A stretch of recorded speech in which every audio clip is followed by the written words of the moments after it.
Yeah, Okay. it's recording. All right. It is, do I have to wait till 6:30 or can I just start the meeting now? I think you can start now. It says approximately 6:15. Okay, good. Okay, great. All right. So I will call the meeting, the regular board meeting for the Temple City Unified School District for today, Wednesday, December 28th at 6:29. December 8th. I'm sorry, did I say, yeah, December 8th, 2021 at 6:29. And I guess we'll move to item 2 for board member roll call. Board member Smith, Yes. I'm here. Board member Sneed, Here.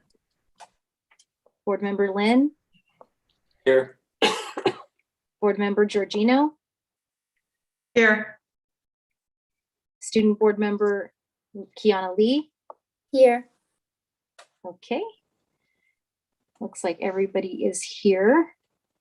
We'll move on to item 3, public comment on closed session agenda items. Do we have No. any public comment? No? No, we Okay. don't. Okay, so we will be moving on to closed session, and in closed session, we have 4 items that we'll be discussing.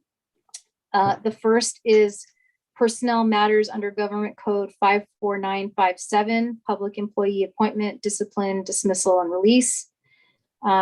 2, the second one is conference with labor negotiators, Government Code 54957.6, designated representatives Matt Smith, board president, and Candice Bandoan, legal counsel for Temple City Unified School District, unrepresented employee superintendent. Then we have item number 3 in closed session, conference with legal counsel, anticipated litigation, significant exposure to litigation pursuant to Government Code 54956.9, subsection D2, 1 potential case. And then we've got item number 4, conference with legal counsel regarding existing litigation under Government Code 54956.9, subsection D1. And there's 1 case there too. Do I have a motion and a second to adjourn to closed session? I'll move. Okay, Second. so we'll go with member Georgino as the motion and the second from member Lynn. And we'll go ahead and move to the vote. Member Smith, I did enlist student board member on this one, Oh. but she's here. okay, that's right. Okay, preferential vote from student board member Lee. Here, yes, yes. Okay, member Smith. I think you're on mute, Matt. That explains why you didn't hear me the first time. Yes. Yes, all right. Member Sneed. Yes. Okay. Member Lynn. Yes. Member Georgino. Yes. And I'm a yes. That motion passes 5-0. We will adjourn to closed session. We'll be back at 7 o'clock. See you soon.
Mr. Bender, you look very, very fancy tonight. I try. That's how I roll. I just walk around the house with a tie on all the time. But thank you. I will say you have a Christmas tie for every day, though, this week. I do. I'm very fortunate. My father-in-law has given me a Christmas tie every year, so I have 27 ties. Yeah. I stretch it into November. Sometimes in July, I throw one on too. What the heck?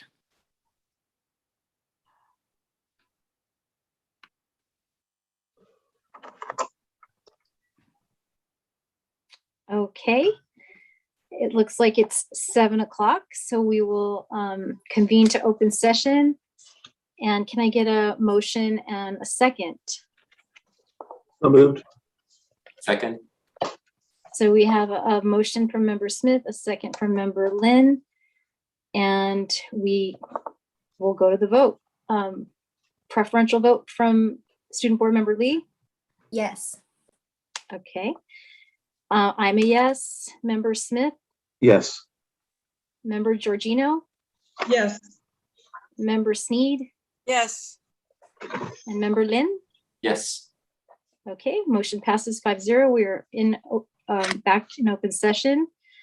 Moving on to item number 7, announcement. Tonight's meeting is being digitally recorded. And we will move on now to item number 8, the Pledge of Allegiance.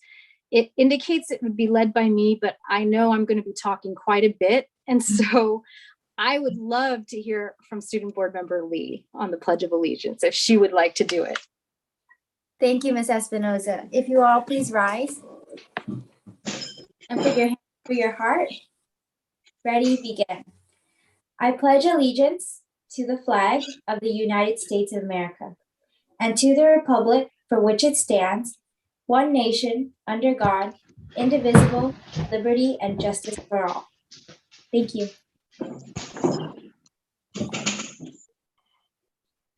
Thank you, Student Board Member Lee. Okay. We are now on to item number 9. And it's announcements of actions taken in closed session. The board took 2 actions, and I will read the actions taken. Let me make sure, yeah.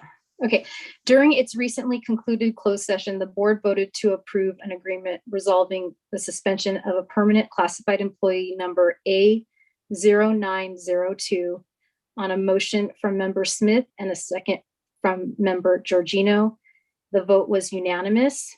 Under the terms of the agreement, the employee and the district agree that the employee will serve a suspension without pay of a specified length. In return, the employee agrees to waive their right to appeal the disciplinary action. The second action we took in closed session was I have readout language for this too. In closed session, the board took the following actions on a motion by Member Lynn and a second by Member Smith. It was a unanimous vote.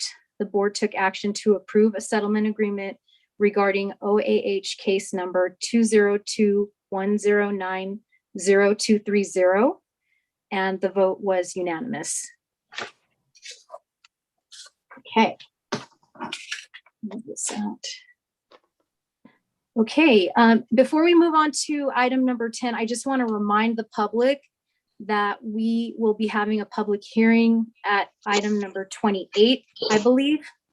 So if you're interested in participating in that public hearing and would like to make a comment, to please email publiccomment@tcusd.net. And in the subject line, please put public hearing so that we can get it in time for that particular agenda item. All right, so let's move on to item number 10. Changes to the agenda.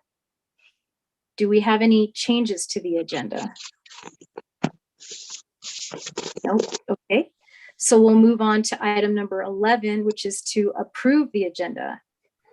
May I have a motion and a second? I'll make the motion. Second. Okay, we have a motion by member Smith and a second by member Lynn. Any discussion? Okay, we'll have preferential vote from student board member Lee. Yes. Okay.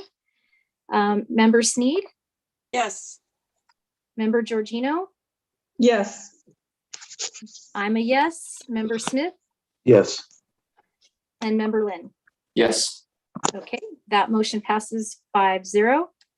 We'll move on to item number 12, special recognition. We're so happy to have Principal Kyle Bender here to talk to us about Longden Elementary.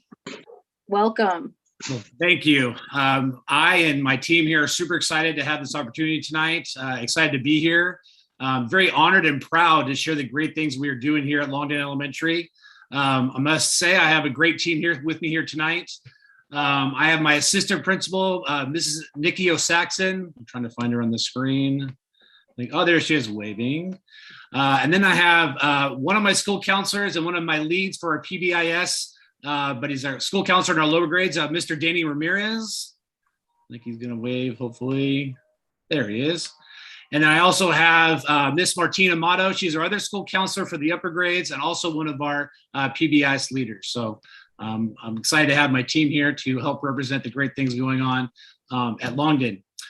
Before I begin, I just have to say thank you to the school board and our district cabinet members for allowing me the opportunity to be a principal here at Longden. I'm beyond humbled and super grateful for this opportunity to be at such a great school. I've really enjoyed getting to know our whole school community over these past 4 months. And it has been a whirlwind 4 months, but one I've super embraced and enjoyed every step of the way. Even the hard times, I've really enjoyed every step of the way.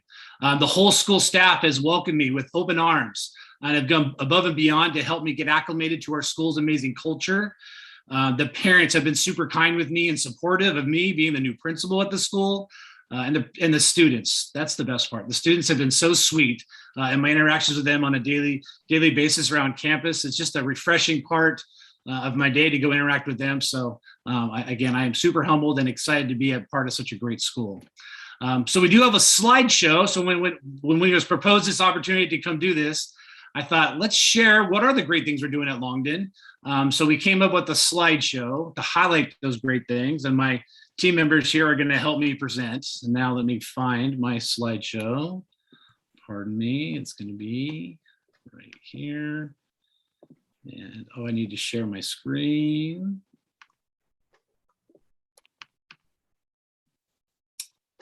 And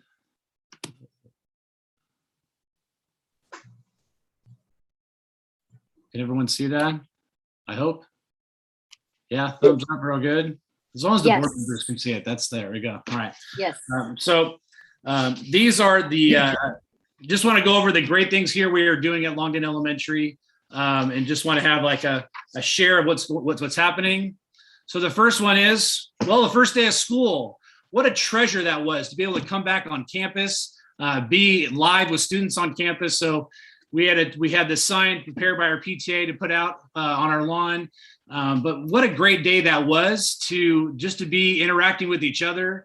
The first word that comes to mind is smiles. Seeing the smiles on all the faces of the kids, our staff, the parents being back. So what a wonderful day to kick off the year and have an amazing first day of school. The next thing I want to share is what we did was called Unity Day. Unity Day was on Wednesday, October 20th. It's a day that we represent are celebrating kindness, acceptance, and inclusion. So we took the whole day to really, what does that mean? And what does that look like on our school campus? So the first thing you can see here is that we're all wearing orange. And in part of that wearing oranges, we also have, and that's the color of the theme for Unity. But then if you see, there's a tree behind them of all my staff. And I'm gonna explain the tree here in a second. And this is Mrs. Proctor's class that got to share their parts on the tree. But on the tree, we had to put leaves on the tree. And on those leaves was that commitment, that dedication that the students were going to put, how they're going to be a friend, how they're going to be kind, and how they're going to get along with each other around campus and their daily life at Longden's campus. So they got a chance by classes to come down and place the leaf on the tree, and it was a beautiful display in the end. And then what better symbol to celebrate Unity is the heart. So we came up with the idea of making a big giant heart with the entire school. And this is one of our custodians that took the picture from the upstairs in the second story building. And this is us creating a heart, all of us wearing our orange and looking pretty cool, I must say. So it's pretty neat to coordinate and make happen, but a great day to celebrate such an important idea for our students. Next, I'm gonna pass it off to my assistant principal, Nikki O'Saxon. All right. So coming back to school, we haven't had the opportunity to come together to have assemblies all together in person, but we've gotten creative and we've been able to hold virtual assemblies where our students and classes live stream our assemblies, and we've had the opportunity to celebrate Patriots Day and Veterans Day. During Patriots Day and Veterans Day, we were able to honor and acknowledge September 11th and our very own veteran, Melissa Ariano. She's a current second grade teacher teaching in the virtual academy.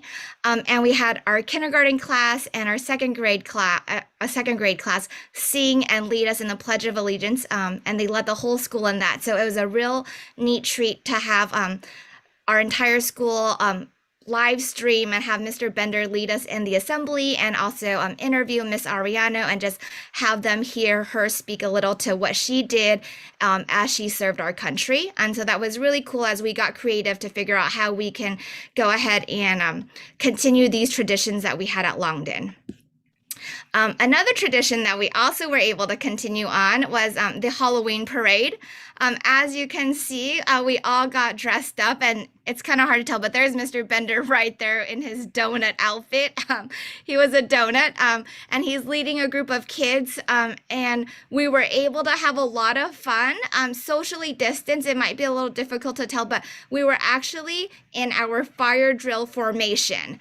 So this was a great opportunity for us to review how to line up for our fire safety drill, at the same time enjoying seeing everyone in their costumes and just having a good time, just being together again and just celebrating the fun times. This past Thanksgiving, we were able to just really celebrate and come together, and our families at Longden are so generous. We were able to serve over 15 families with just numerous boxes of foods and gift cards. And not only are our families super generous and gracious, but the families who receive them were just also so grateful. And it's nothing like having our school come together, and day after day, our kids would just come with just canned foods and dry goods, and the gift cards just kept coming in. And so after being away from each other for so long, seeing our community come together, and it really was just a morale builder. And the culture at Longden is so great. And we were at the end of the day when we went out, and Mr. Bender and our custodians went out to deliver the boxes and the turkeys and the gift cards. Like, each family got several boxes of dry goods and canned goods and gift cards. And they can attest to it. The families were just filled with emotions, and it's really good to just be able to help our students, and it's a great way just to continue to build that partnership, letting them know that we're right there to support them, not just in the academic sense, but really in any way that we can. So it's been a great part of just what we've been able to do in serving our community. Another thing that we've been really excited at Longden is just our extracurriculars. as we are coming back into the school, we have continued to launch our Tiger Times, our very own student-run newspaper. So that is taking off. Our first, I think, newspaper will be coming out soon. So we'll definitely have to send that out your way so you can read all the exciting writing that's about to be shared by our student writers. Science Olympiad is well on their way. They're meeting weekly. They're getting ready for their first competition happening early 2022. And of course, our music program, every Monday, Tuesday, Wednesday, as we walk past our lunch shelter, we can hear Jack Taylor and Kyle Smith leading our students in band and orchestra. So it's really neat that despite being away for so long, that when we come back together in person, that our teachers are so excited to just jump back into these programs and create these opportunities for our students to engage in some sense of normalcy, but also create this excitement for them to be a part of. And Mr. Bender is going to talk about more of that excitement that we encountered. So this was a last second add to our slide presentation. Literally today, we had what was called fourth grade Barter Day. And this was a wrap up of all the fourth graders doing a unit with Native Americans. And they had to come up with a way to make something out of natural resources. And then they had to make, I think they had to make 10 of them. They brought it to school, and then they had to trade / barter with their classmates. And you could go through it was great to watch the experience of the true meaning of what it was like to be a Native American at those times. And they would make these products, and what a refreshing way to wrap up a unit. And I was so excited, and I thought I have to put this in the slideshow. So there you go. It was really cool to watch and see. Next, I have to just wrap up with, before we get into our PBIS, I have to say thank you to we have an amazing PTA at Longden. We unfortunately weren't able to have our welcome back barbecue at the beginning of the year. So that we came up with a creative idea of, let's do a popsicle party. So they provided our whole school with popsicles.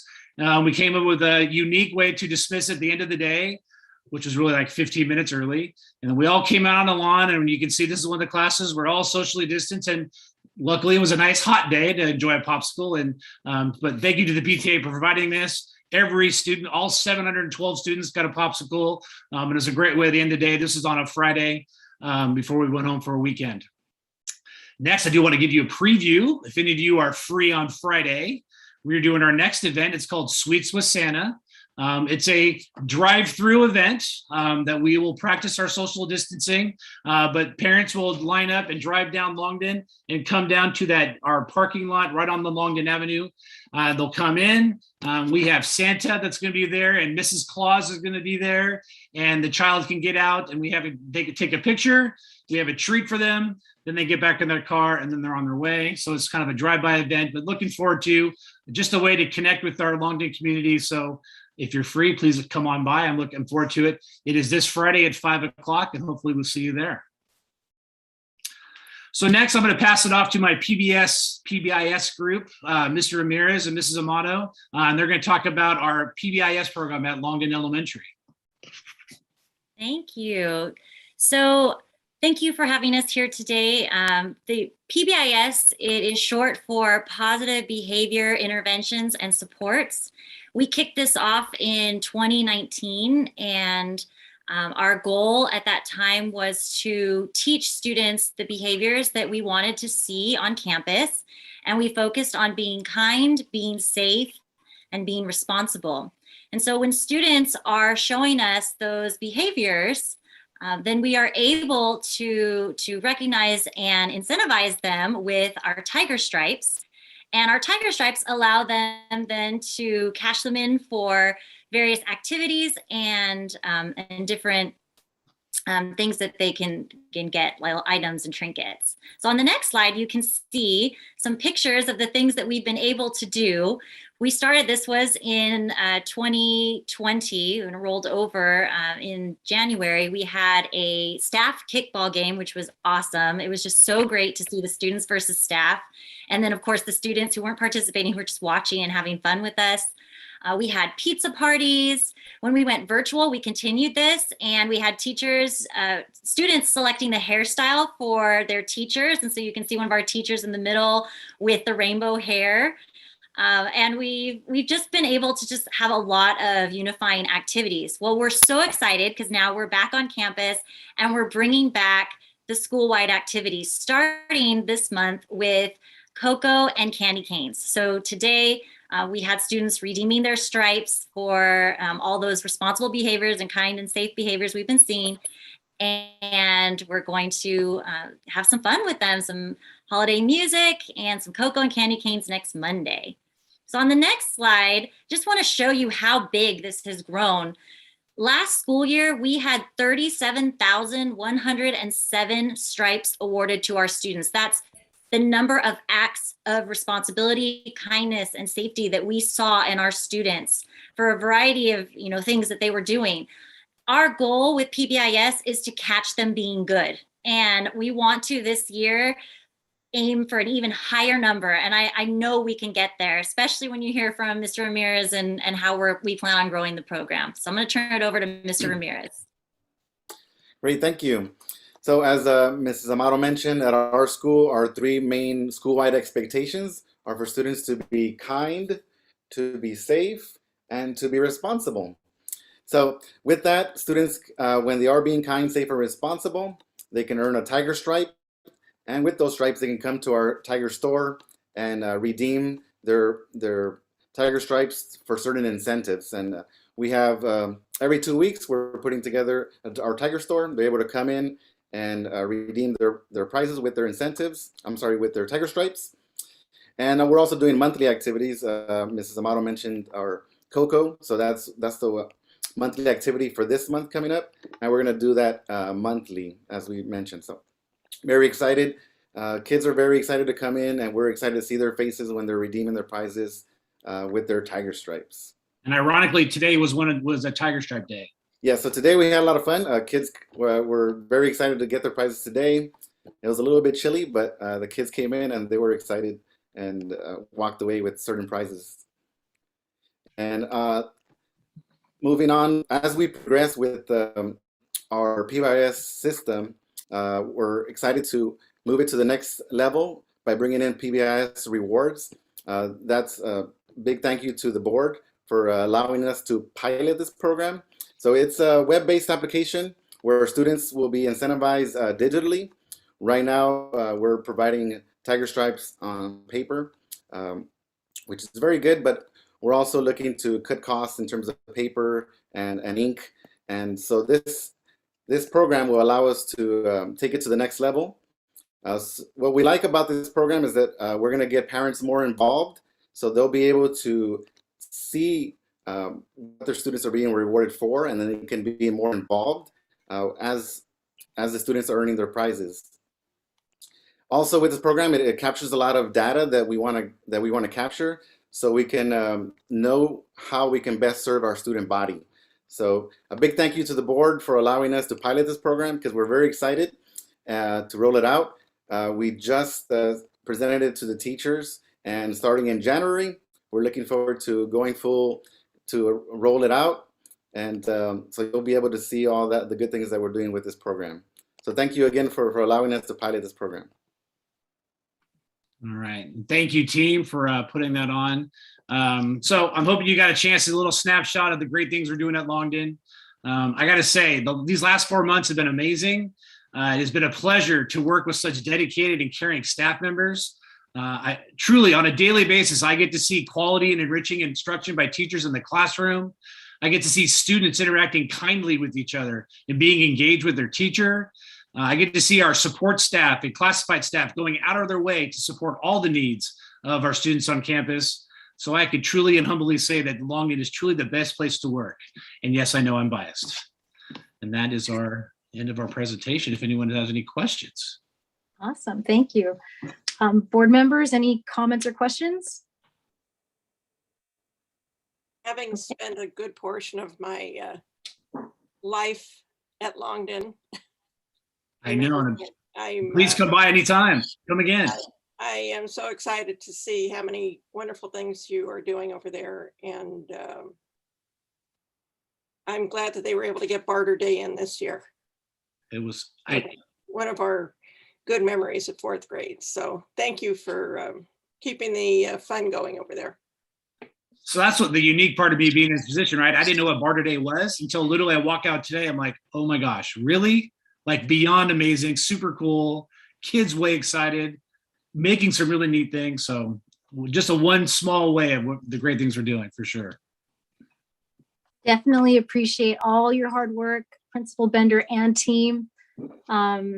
It's great to see things like unifying the students and showing how they're connected, just, you know, together, regardless of their background, race, or any other identifying characteristics. So thank you so much for coming today and your hard work, and, you know, happy holidays to you guys if we don't see you.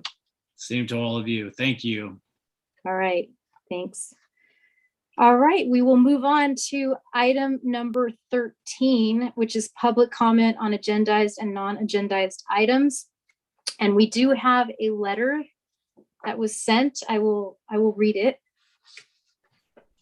This letter is, and I believe all our board members received this letter possibly. It is from Cassandra Peng, dated December 8th. It says, "Dear board members and superintendent, I have learned just a couple of days ago that the school district has shut down all indoor activities specifically related to team sports, dance, and various team performance that require use of indoor facilities. I was surprised to learn about this action that the district took and decided upon itself without parents being informed or provided any opportunity to discuss or express their opinions specifically on this matter. It is a huge disappointment that the district seems to be non-transparent with such decision. It's not transparent to the parent community as to who drove the decision to shut down those indoor activities, whether it was the superintendent or the board, or it was a decision made collectively. Regardless, I can tell you that such decision is not serving the students well and their parents who have children participating in those programs that you have shut down. Such decision is not serving in the best interest of those participating students because the majority have been vaccinated and worked so hard to plan for the programs months ahead. For those students who are in competition teams, they work so hard and spent so much time after school to train and have been looking forward to represent TCHS to go out and compete.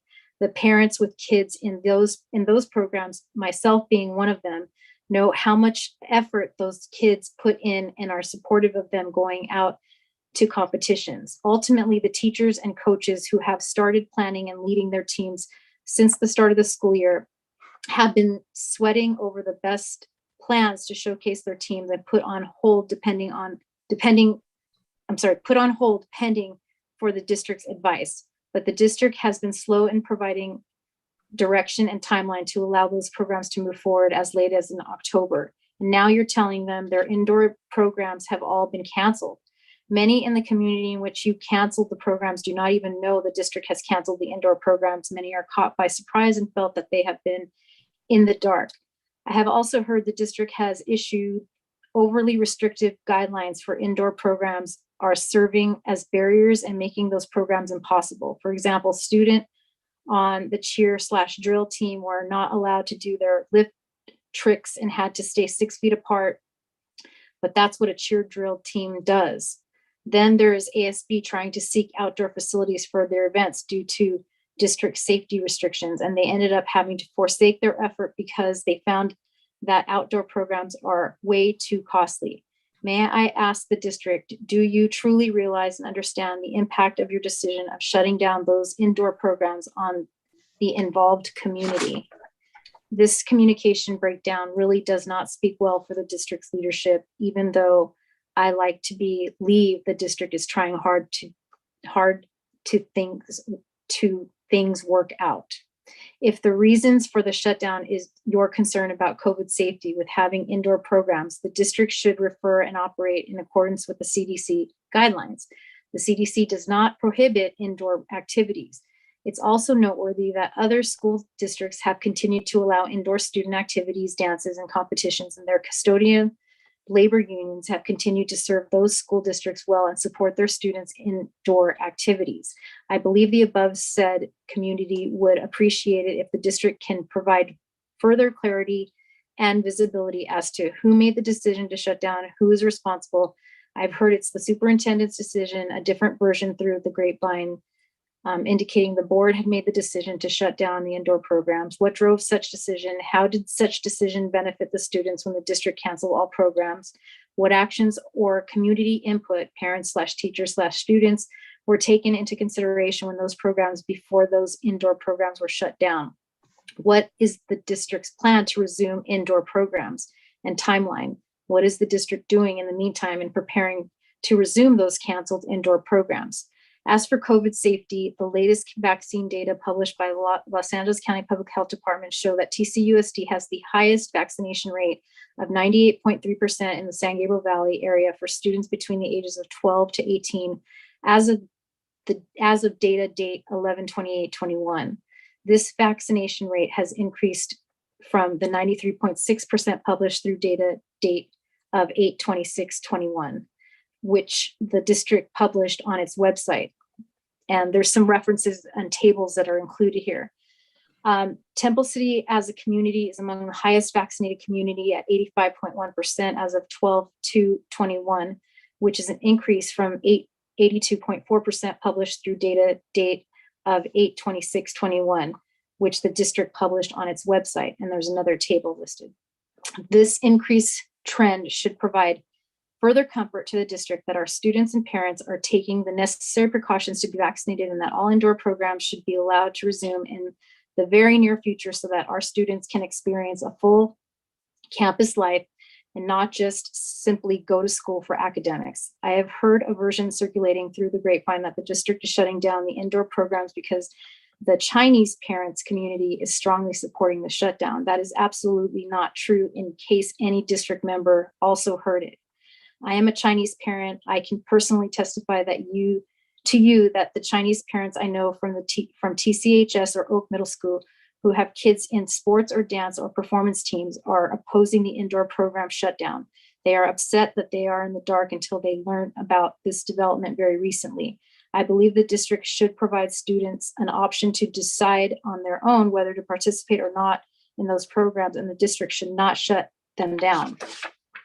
If there are any parents whose kids are not participating in those programs but support the shutdown due to their own safety concerns, I would say that they do not have the authorization to speak on behalf of whether or not my kids can or cannot participate in those programs. If they are concerned of safety, they should advise their kids to refrain from participating in those programs. Again, I strongly encourage the district to provide further clarity to your concerned community to resume indoor programs for your students and provide an opportunity to clear any misunderstandings people may have of your decision to cancel those indoor programs. I look forward to hearing further feedback from the district to address this matter. Sincerely yours, Cassandra Peng. Okay. That is, do we have any other public comment? No, we don't. Okay. We're Okay, good. so we will move on to item number 14, which is community updates, and I have a few of them. The first one is that Temple City High School is holding their holiday concert called Joyous Voices on Thursday, December 14th at 7 p.m. at the high school outdoor lunch shelter area. Tickets are on sale now online at www.templecitybritterside.org. And then we also have, the city is having a COVID-19 vaccine and flu vaccine clinic on Friday, December 10th from 8 a.m. to 12 p.m. at Live Oak Park. And they're strongly encouraging pre-registration online at www.myturn.ca.gov. And then we have the Camellia Festival activities have kicked off. And I think Member Snead talked about a little bit in her comments last meeting. The theme selected was Small Town Big Dreams, submitted by Oak student Mia Oberlander. Congratulations, Mia. According to the timeline, it appears that the application process for the Royal Court contest opened this week and runs through January 7th. And then after the application process, I believe that then they have a play date on Saturday, January 15th. Did I get that right, Member Sneed or Member Georgino? Sounds right. Okay, great. Does anyone else have any community updates? Okay. I just had a think the question, Ms. con- the Espinosa. con- Yeah, the concert Yes. is Tuesday, not Thursday. I'm sorry? The concert is Tuesday night, not Thursday night. It is the 14th. Okay, let's see. Let me just see. Yeah, I'm sorry. Did I say, if I said Thursday, I meant Tuesday, the 14th. And Ms. Espinosa, I just wanted to clarify that the flu vaccine is a drive-through vaccination. Okay, great. Thank Oh, you. no, this is a question. Oh, you sorry. want to ask? Yes. You want to ask? I thought you were clarifying it. No. I don't know. Donna, do you know? I don't. It's a city program, so I would suggest contacting the city of Temple City. Okay, and are you by any chance aware if it's free to the public? Yes. Yes. Okay. And then I'm so sorry, I missed the date. Could I please get that again? For the vaccine clinic, it's December 10th, Friday, from 8 to 12. Sounds good. Thank you. Okay, you're welcome. All right, so that's community updates. Now we'll move on to item 15, which is district updates, and we will start with business services. Connie Wu. Good evening, Board President Espinosa, Board of Education. Today, the Director of Child Development Program, which is Mickey Wong, the Interim Director of Facility Maintenance, and we visit the facility next to the maintenance yard, and which will be the new home for the district preschool program. We will kick off the campus remodel project soon so that the campus will be ready to welcome the community new preschool students next school year. The business service department worked with the district consultant, the Key Analytica. We finished the final expenditure report and the state facility 5006 form regarding the modernization and the new construction project at the Temple City High School, Coverly Elementary School, La Rosa Elementary School, and the Dexter Learning Center. Our district and other neighbor districts were the last group in the county to transition to the legal new financial system, also called the BEST project. We had several meetings with the legal BEST project team, and we're already starting the process. So hopefully for the starting next school year, we will smoothly transition to use the new legal BEST project systems. That will be end of my report. Okay, any questions for Connie? All right, thank you so much. We'll move on to educational services. Dr. Fricker? I'm actually going to turn that over to Mr. Holmes, who is our interim assistant superintendent of educational services. Mr. Holmes? Thank you.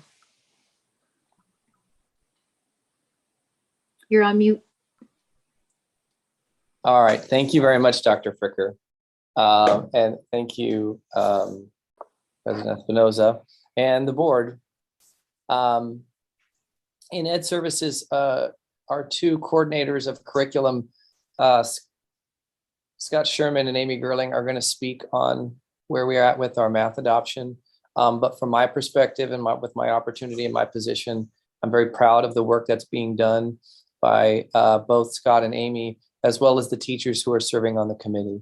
And I'm going to allow them to speak to it more fully.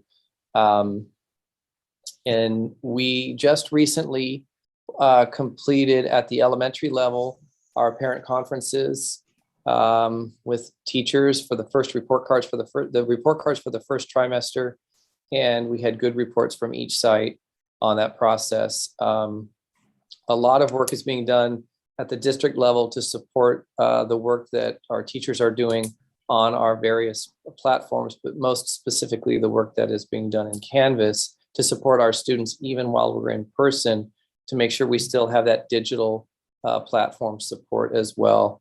And I'm really proud of the work that's being done by that team also. So we have the the winter holiday, the winter 2-week break coming up.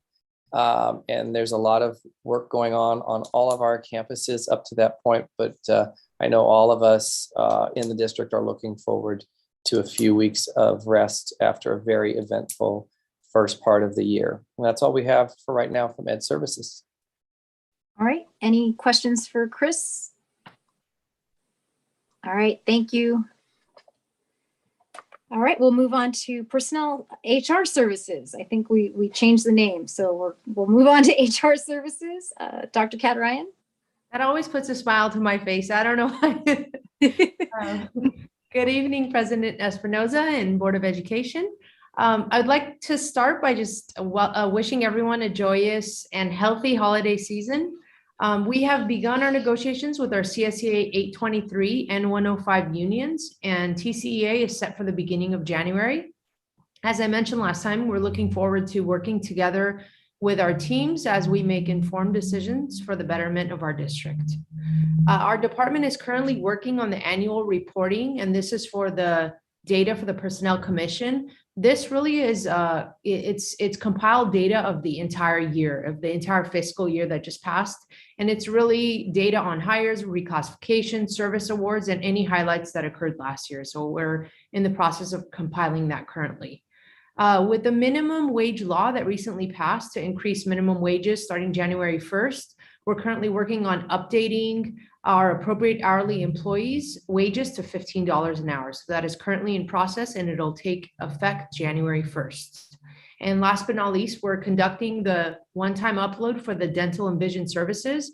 And this includes changes in benefits, the changes reflected from the JPA vendor changes, and that also includes our life insurance.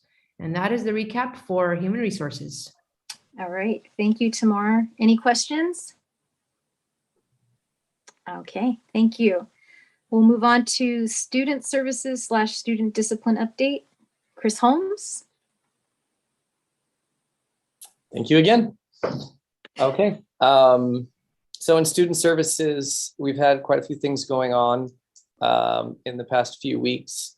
Last night, I had the opportunity to once again meet with our district English Language Advisory Committee members. And I was fortunate to have the assistant principal from the high school, Dr. Annie Hernandez, join me and help me conduct the meeting. I thought the meeting went really well. And the insight that Dr. Hernandez brought to that meeting really helped us allowed that meeting to flow.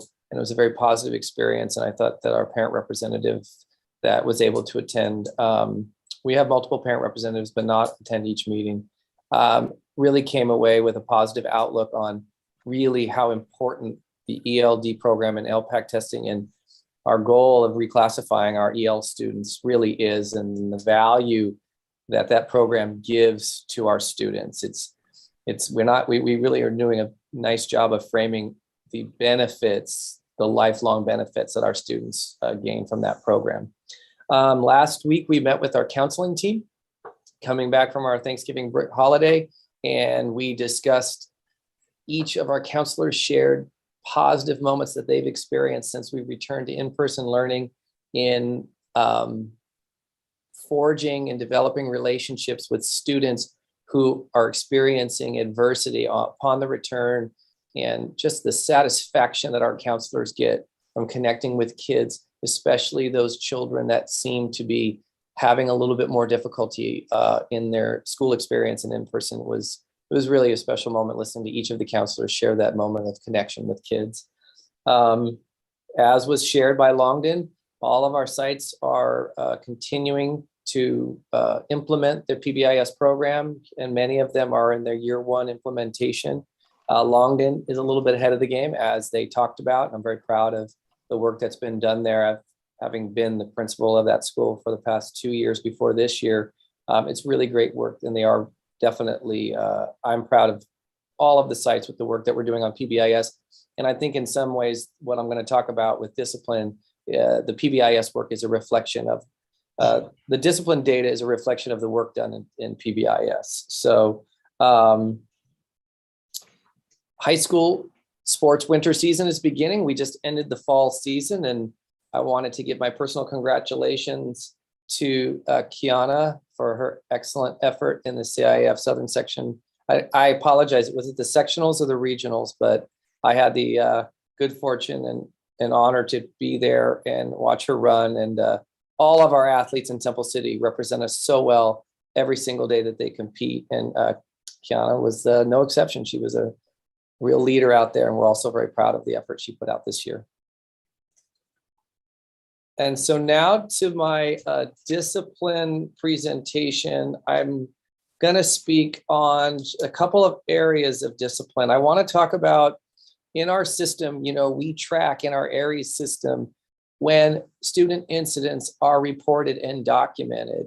And the incidents that I'm going to be discussing are incidents that would be considered at the higher end. I don't like to use the word major, but some of them can be considered that, but they are in our assertive discipline area of our ARIES system. And so these are the types of situations, or what we would call quote unquote offenses, that require administrative intervention, parent conferences with either an administrator or counselor, and even sometimes we experience suspension.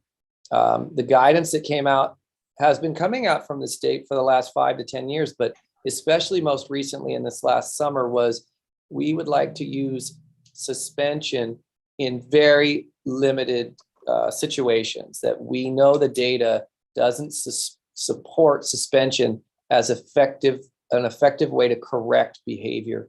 But there are times where it is necessary for students to be suspended from school.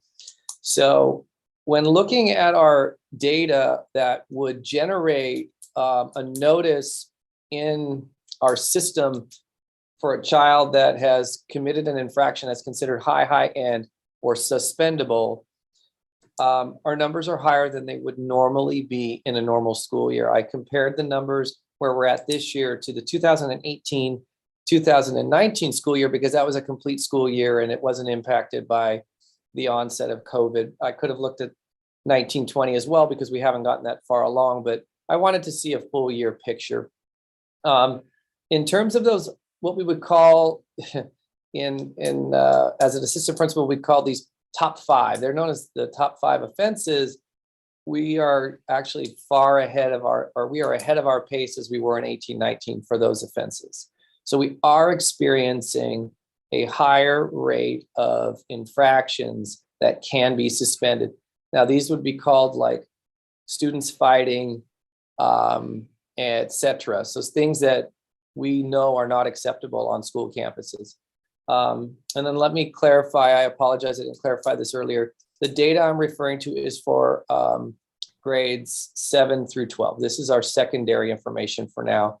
This type of information, this type of data is usually very minuscule at the elementary level, if it exists. So, but I will tell you that our total entries into our system, our assertive discipline system, is actually below pace. So we are seeing a higher number of incidents amongst, I would tell you, a limited number of students, and they are concerning, and we are addressing them and working very hard in collaboration with our site principals, our site administrators, collaborating with their staff members, their teams, and in conjunction with our PBIS rollout. But again, the data in our system for this year is showing less overall incidents of student negative behavior at the secondary level. And I would say that we see a far lower number of incidents at the elementary level relative to where we were at the same time in terms of entries into our system from 4 years ago. And so I actually believe our PBIS program is working with our students. It's setting clear guidelines at the elementary level. It's rewarding students for positive behavior, and it's increasing our students' sense of their place within the community of their school. And so we are very concerned about the number of high level incidents that we're seeing at the secondary level, and we are addressing them and making sure that the students that we are encountering that are exhibiting these behaviors, those behaviors are addressed, and in parallel, the student is supported while still making sure that we are validating our values in our schools by holding our students accountable in an appropriate way. I'm very proud of the work that's being done by all of our staff members in supporting our students' behavior as we've re-entered into in-person learning. And we knew we were going to see this from students exhibiting these behaviors after having been in lockdown for a year and a half. And so in conjunction with that, as we had presented in our ESSERS presentation, the district will be flying another position for a DIS counselor to continue to support our students, both in terms of their behaviors and our students who are experiencing crisis. So the other area that would be connected, it's not discipline, but student behavior, is that our counselors are doing an excellent job in supporting our students who exhibit crisis and need further supports. At our counseling meeting, that's another area we reviewed, was our ability to support students experiencing crisis in an appropriate way. And our counselors are doing a nice job with that. We are also seeing a higher level of those reports coming from our secondary school sites as well. So I can answer any questions if anybody has one. Any questions from our board members? Yes, student board member Lee. Thank you, President Espinoza. Mr. Holmes, I was really grateful that you actually brought this up, and you did have really interesting statistics to let us know about the trends in infractions, especially in the secondary level. I noticed that you did say that we're currently experiencing a higher rate of infractions, but I was wondering if you could clarify a little bit about how you were saying it is lower than those in the past, or did I hear that wrong? No, it's okay. I'm happy to clarify. I appreciate that, Kiana. So in our system that I discussed, there's a variety of infractions that we consider not behavior that would be acceptable. Teachers typically report that behavior and an administrator handles it. That's what we call assertive discipline. But at the top of that list are about 5 infractions. Those are the most concerning. We are seeing an increase in the most concerning compared to a year's past, for 3 years ago, the 18-19 school year. So that rate is, we've seen more. It's not more students doing it. We've just seen more of the behaviors. But the rest of them have actually been occurring less. We have seen less students referred to the office for less serious infractions from those really most serious 5. So there seems to be more incidents. Let's say we've seen a few more altercations, but we haven't necessarily had students reported to the office for arguing with teachers more or cheating on a test, that kind of thing. That doesn't seem to be happening quite as much. But as probably you as a student at the high school, you may have witnessed, there have been a couple of altercations on campus that we've had to address, and it's happened a little bit more than in years past. Thank you for that clarification. Thank you. Any other questions? All right. Well, thank you, Chris, for talking about that. It's very helpful for all of us. We'll move on to educational technology. Susan Hemmons. Okay, thank you, President Espinoza, and welcome and congratulations, and thank you everyone else for being here tonight. I will first give you an update on the virtual academy. We've actually, since the last update, we have now 111 in the secondary, so we've actually gained a few students. So that's a good thing. It just shows that our teachers are doing a very good job. They are definitely keeping the kids engaged, and the word is out that it's a good place to be. So we're happy to hear that. At the elementary level, that's where we're starting to see students moving back to in person. We had, I believe, 9 move back this recent Monday. So that was after student conferences. And then we have another 4 moving back on Monday. And then the largest number, which is what we anticipate, well, they're going to be moving back right after winter break. And that's about, it's actually gone up as the week has progressed this week. So it kind of keeps adding. But it looks like we'll be at about 40 going back after winter break. And it's spread throughout the elementary schools, a few more at Longden, just based on the, percentage wise and size, that makes sense. But we will still be at, let's see, we should be at about 335 students beginning on January 3rd. And so when I look at that number, we add that to our secondary number, and we still are not the small school. We are bigger than some of our other local in-person schools. So we're proud of that. It just shows that we're doing what we need to do for our families, and just letting them know too that this isn't something that we want to see, go away. We anticipate the virtual academy continuing on, though most likely in smaller numbers in the coming years. Our biggest number is 6th graders. I think maybe parents feel a little more confident. I'm not really sure, but we probably have about 15 are 6th graders, and then the rest are just spread out across the grade levels. As far as educational technology, we are moving forward with our tech committee, with trying to develop our 3 to 5 year plan. Right now, we're really going to be looking at roles and responsibilities of people that are part of our technology group at Temple City.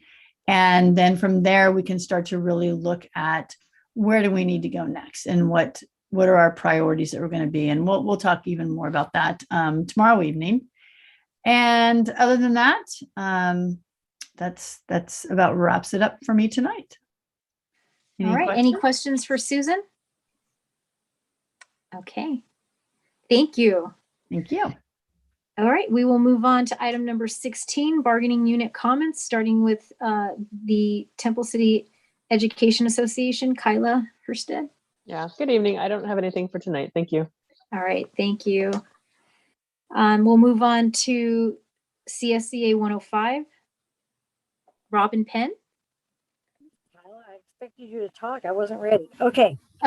I just have a little something to tell you guys, and that is that Chapter 105 had our meeting / holiday dinner last night, which was really awesome. Great turnout.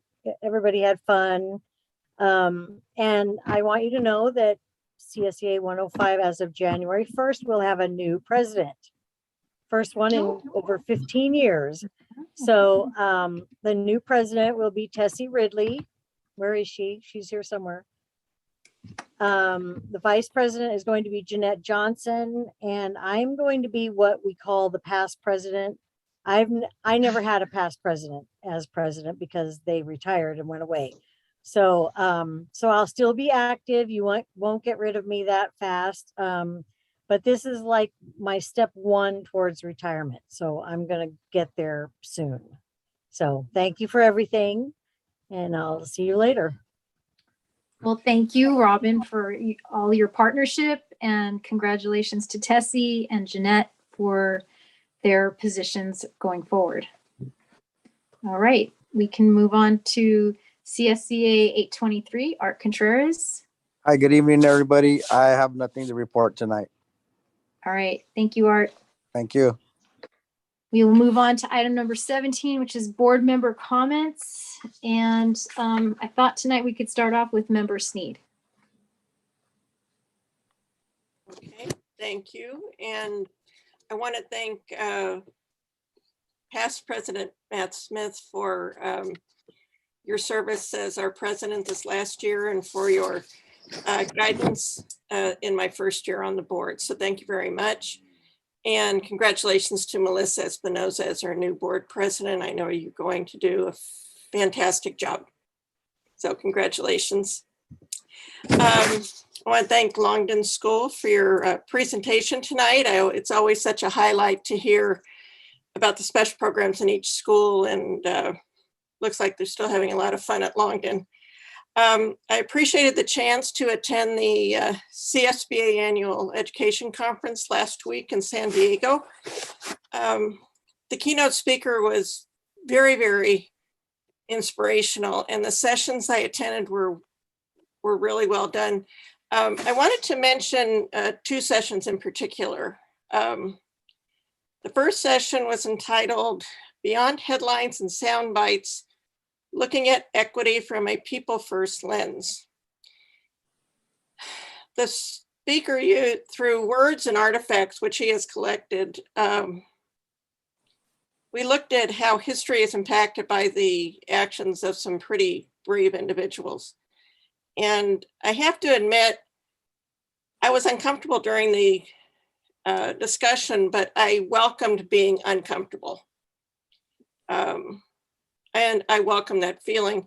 It's important for us to remember that events in history don't happen in a vacuum, they happen to real people.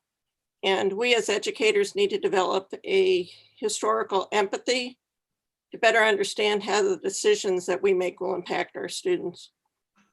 The other session I attended looked at how one of the northern school districts, a little bit smaller than ours, they produced a parent workshop series aimed at helping to create what they call parents as educators.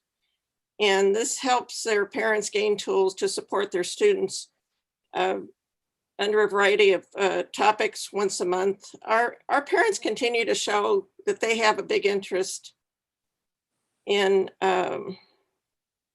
helping their students reach their full potential. And I think a program such as this one would help them with more tools to support their children.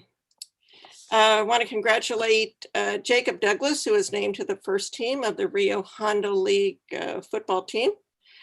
Tickets are available for the TCHS holiday concert, as Melissa mentioned, coming up next Tuesday night. It will be held outside, so dress warmly, but come for a great concert. It's always such fun to celebrate the holidays that way.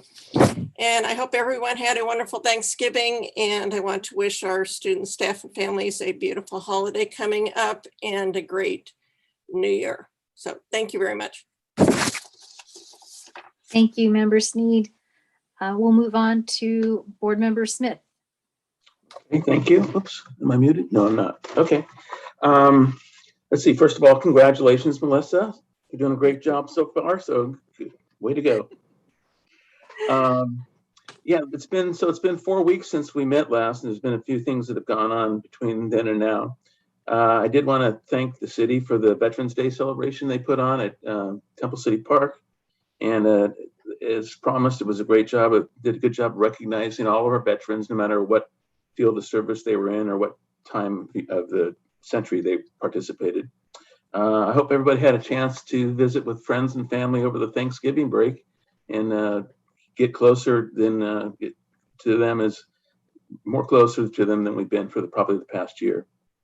I had a chance to attend the district city ad hoc committee meeting with Donna the week, actually last Monday night, and we talked about some more things we want to do together. I always appreciate the time we have with them to sit down and talk about things. Last Tuesday, the 30th, was the Wasc Accreditation meeting, and actually some of the council members participated in that along with several board members, and I think it was a good session. I think the Wasc team kind of put the screws to us a little bit in terms of trying to dig hard, and that's fine. Yeah, I think we have good programs, but anyway. And like Mary, I did attend the CSBA conference last week. I focused in terms of the sessions I attended on career technical education, equity and inclusion, critical race theory, mental health interventions, and also had a chance to pop my head in and see Kiana and her peers, the student board members throughout the state that participated. The thing I keep taking back from all the discussions we're having, the one, Chris, you had earlier today too, is that focusing on these areas, it's a journey. There's no end. And the minute we ever sit back and say, we did that, good job, next, I think we're going to find ourselves in worse trouble. So I hope that never happens. But a lot of good discussion. The pandemic definitely has had an impact on some kids, some better, some not so good. But more work needs to be done there. The keynote speakers, there was a keynote speaker each day. The first one was a guy named Dr. Victor Rios. I've never heard of before, but he was very inspirational. He's somebody who was a pretty good student up until about third grade. And he told the story where one of his instructors wrote a word on the board and asked him to if he could pronounce the word and define it. And he said no.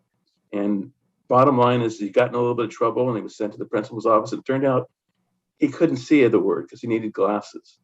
And that put a bad spin on his life from that point forward. He got involved in gangs. He was arrested and I guess convicted, I think it was, of 3 felonies. And the thing that finally pulled him out is he reconnected by one of the teachers he had had before that whole incident started in third grade. And she really kind of, in some ways, sort of saved his life. And I wrote some quotes he said, and they're kind of just out there. He said, human connection, which is what he's talking about, needs no language. It's the warmth engagement that helps. You just do the work because it's right for the children. He talked about changing the term from at-risk students to at-potential students, which is in line with the Pbis kind of stuff. He said, teachers cannot predict the future, but they can project the future. And that's by getting involved and providing good guidance. And he, I'll just close on one. He said, are we telling our kids to stay in their lane? We shouldn't be telling kids to stay in their lane. We should be telling them possibilities so that they explore all the opportunities they might have before them. Anyway, we also, the second keynote speaker was a guy named Vernon Belly. He's actually the CEO of CSBA. I think his names are flip-flop, but that's his name, Vernon Belly. And he included a panel of 7 former, and I think there was 1 current student board members from various districts throughout the state. And these kids didn't hold back any comments or at all. It was really interesting to, maybe I shouldn't say they're kids because they're actually adults now anyway, but they really were very straight up with us in terms of issues they saw that should be or could be handled differently. And then the last keynote speaker was a lady I also never heard of, Elaine Weddleroth. She's an award-winning journalist, a woman of color, and she shared some of her observations that she's experienced over the years. And before I close, I would like to wish happy holidays to everybody coming up in the month here, no matter what your religion or your celebration is. But I hope, again, if you had a chance to meet with family and friends and warm up relationships, that you'll get a chance to do that again over these holidays. And lastly, I'd like to wish Donna a happy birthday. I understand it's coming up, I think, this weekend. Thank you. Happy birthday, Donna. Thank you. All right, we will, thank you, Member Smith. We'll move on to Member Lynn. Thank you, Board President Espinoza. I would like to thank Matt for his excellent service as our Board President last year. And thank you, Melissa, for taking on the responsibilities of Board President this year. I would like to congratulate Longden School and its amazing staff, very supportive parents and volunteers, and the excellent leadership of Principal Kyle Bender and Assistant Principal Nikki O'Saxon. I would like to thank Robin for serving as the voice of CSEA 105 in the last 15 years. Congratulations to Tessie for being elected to represent 105. I hope everyone had an excellent Thanksgiving break, and I wish everyone the most happy of holidays. And happy birthday, Donna. And that is all for me. Thank you. Thank you, Member Lynn. I also heard it was your birthday coming up too, so happy birthday to you too. That's correct. Thank you.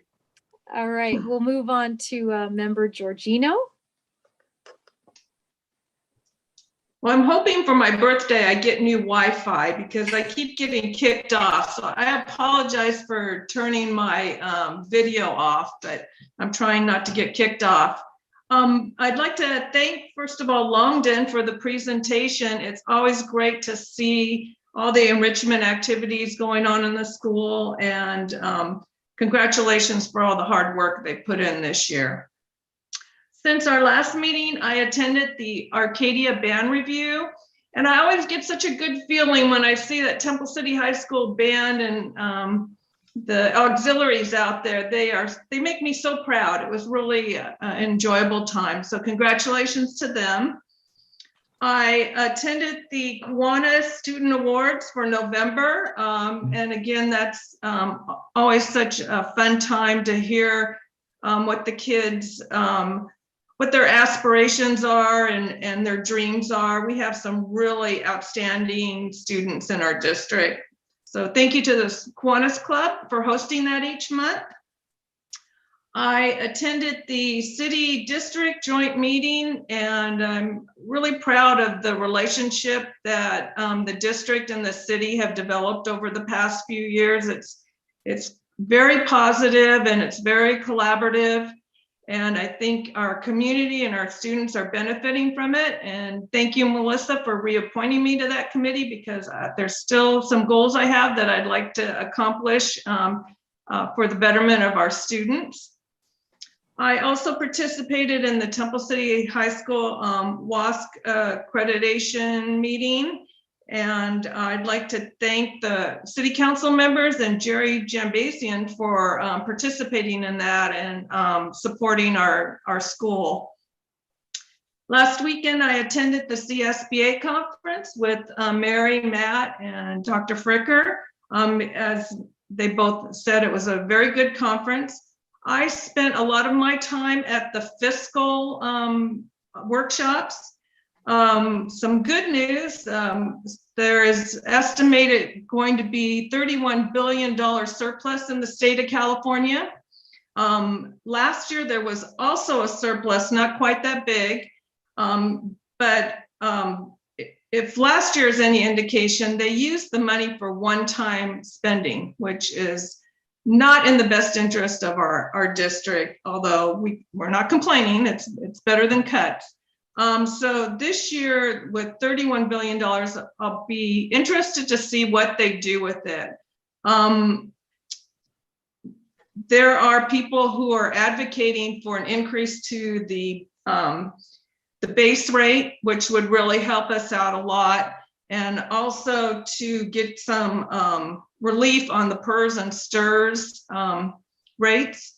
So we'll see when the governor comes out with his proposed budget, what he suggests be done with that $31 billion. But we might want to, as a board, consider doing some advocacy to see if we can influence our legislators to consider increasing the base rate and also getting that support we need for the PERS and the STIRS rates. So we'll see what happens next month. Connie, I have to say, I admire you so much. The school finances is so complicated and so difficult to understand, and I really appreciate having you here to do that for us. So we'll see what happens next month, and then maybe we can look at doing some advocacy work. And that's all I have. Thank you. Sounds great. Okay, I will go next. I hope everyone had a wonderful Thanksgiving and spent quality time with family and friends. I want to wish our Jewish community members a happy Hanukkah, which ended Monday. I also wanted to recognize International Day of Persons with Disabilities, a day where we help our communities become more compassionate and understanding of the challenges faced by people with disabilities. I'm actually attending the CSBA virtual annual education conference, so that's tomorrow and Friday. I'm looking forward to that. They had so many great options in terms of sessions to sit in on, so I'm excited to it was hard to pick, but I'm excited to attend those courses. In terms of attendance, since our last meeting, I attended the Bystander Training during the LA versus Hate Week held by the LA County Office of Education. The training was facilitated by representatives from two organizations, one called Hollaback, which is a nonprofit whose mission is to end harassment in all its forms And then the other organization was the Asian American Advancing Justice Los Angeles, which is also a nonprofit that provides low-income Asian Americans with free legal services and civil rights services. And it was interesting, they discussed what they called the 5 Ds for bystanders to intervene when there are hate incidents or harassing type incidents. And they talked about, distract or de-escalate, delegate, find someone of authority to handle a situation, or document the incident by filming it and taking pictures and then offering those to the individual who was the victim of the incident. Delay, which to them was, ask the victim if they're okay after the incident, and showing compassion and assistance if you can provide it. And in last resort situations, intervene with, if you can, to help, stop hate speech and other acts. So it was really helpful. The training was, just great understanding of what we can do in hate-based harassment situations. And while they focused on Asian hate incidents, the information applies to any type of hate incident. So it was really helpful. I also attended the November 11th tribute to our veterans at Temple City Park, and thank you to the city for honoring our veterans with that very special ceremony. I attended the council PTA meeting on December 2nd, and I attended Lights on Temple City, which was a really wonderful event to get yourself into the holiday spirit. So thank you to the city for that. Great job to all the students in our district who participated and performed. I attended the LACSTA December hybrid meeting on Monday. I was also part of that Wasc meeting as well. And just to close, I just want to wish our community members, staff, teachers, administrators, and students happy holidays.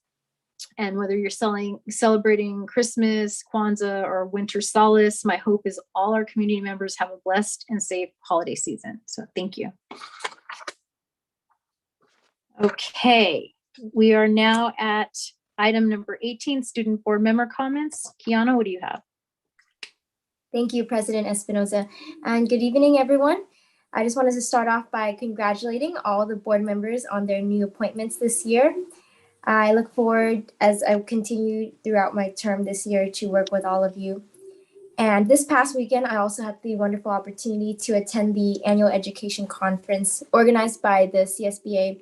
And I did, like all the other board members, I left feeling very inspired and educated about lots of board policies and also some other responsibilities and privileges that other student board members hold at different schools. So it was really interesting to get to listen in on some of my peers at different school districts. I also wanted to thank Ms. Montero for all your help to allow me to attend. And this morning I met with the Oak ASB to explain to them the importance of their families and parents filling out the survey sent out through Parent Square regarding their concerns and interests that they would like the board to address in the board goals and strategic plannings that we will be working on. We also discussed our biannual state auditing, which is coming up soon in January for both Oak and the high school, and the actions that I suggested they take to prepare for it, especially since it's important since they do receive they have expenditures coming in and out. I did try to explain to them how important it was for different students to be reading through their minutes and to make sure that everything is accounted for. Some concerns that their student body brought up to my attention were that vegetarian options are usually not offered at lunch, and that's definitely a concern for them because they do have a significant vegetarian population at their school, or definitely those that have those health concerns.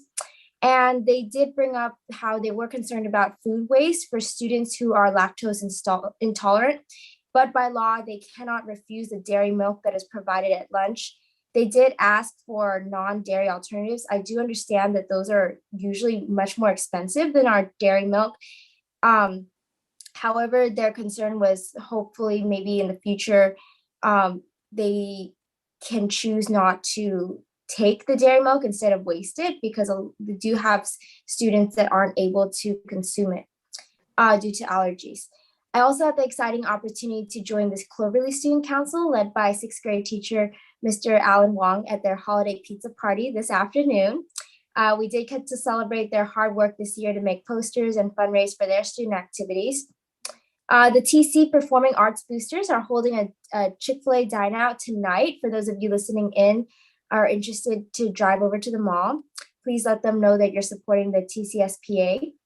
And in terms of athletics, the high school boys soccer team will be playing a home game against San Dimas this Friday. Varsity plays at 3:30 and JV plays at 5. And lastly, just as a little PSA, thank you. Please join us tomorrow night at 6 p.m. at our Superintendent Forum to listen in on Dr. Ficker's presentation on the outline and process of the board goals and strategic planning. Thank you very much. Thank you.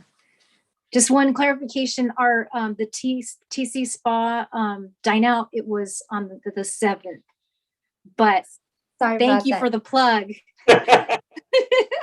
I appreciate it. I know they appreciate it. All right, we will move on to item number 19, superintendent's comments. Kim, what do you have? Thank you and congratulations, board member and president, Ms. Espinosa. Congratulations to all the board members on your nominations this evening. I know you're doing a great job and you will continue to do so.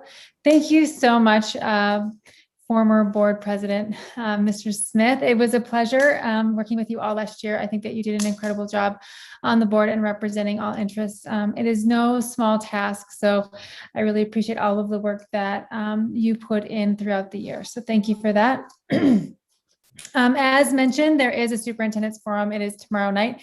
We are going into a very critical time in the district, and that is when we reauthorize board goals and we also go into strategic planning. And so that's an important thing for two reasons. One, coming out of COVID and coming back into that in-person environment, and then also making sure that we take the strides that we were able to make through the pandemic and then take those and move forward. And so with the Wasc visit concluding at the high school, I know that there was some guidance and directives from that team that we want to incorporate into that strategic planning to make sure that we support all of our schools, K-12, in their endeavors to maintain that high quality education that Temple City is known for. So we look forward into outlining some of those key areas of interest where we do want to have more dialogue, input from all stakeholders around the district, and that would be our community, our families, our students. Our student voice is so very important, and also from our staff. So we look forward to entering in and outlining those processes to come. In my time through the district in the past couple of weeks, I have been and will be continuing to visit with our preschool and our kindergarten and transitional kindergarten teachers. We are looking at moving from a half-day kindergarten structure to a full-day kindergarten structure. And with that, it takes a lot of time and planning. And I really appreciate all of the kindergarten teachers and the transitional kindergarten teachers working with us, giving their feedback and guiding this work so that when we do make such a move across the district, we know that we are trying to factor in all of those concerns and address them ahead of time in a proactive fashion. So there's a team of us who are going through to the 3 different schools and soliciting those conversations. So thank you very much for that.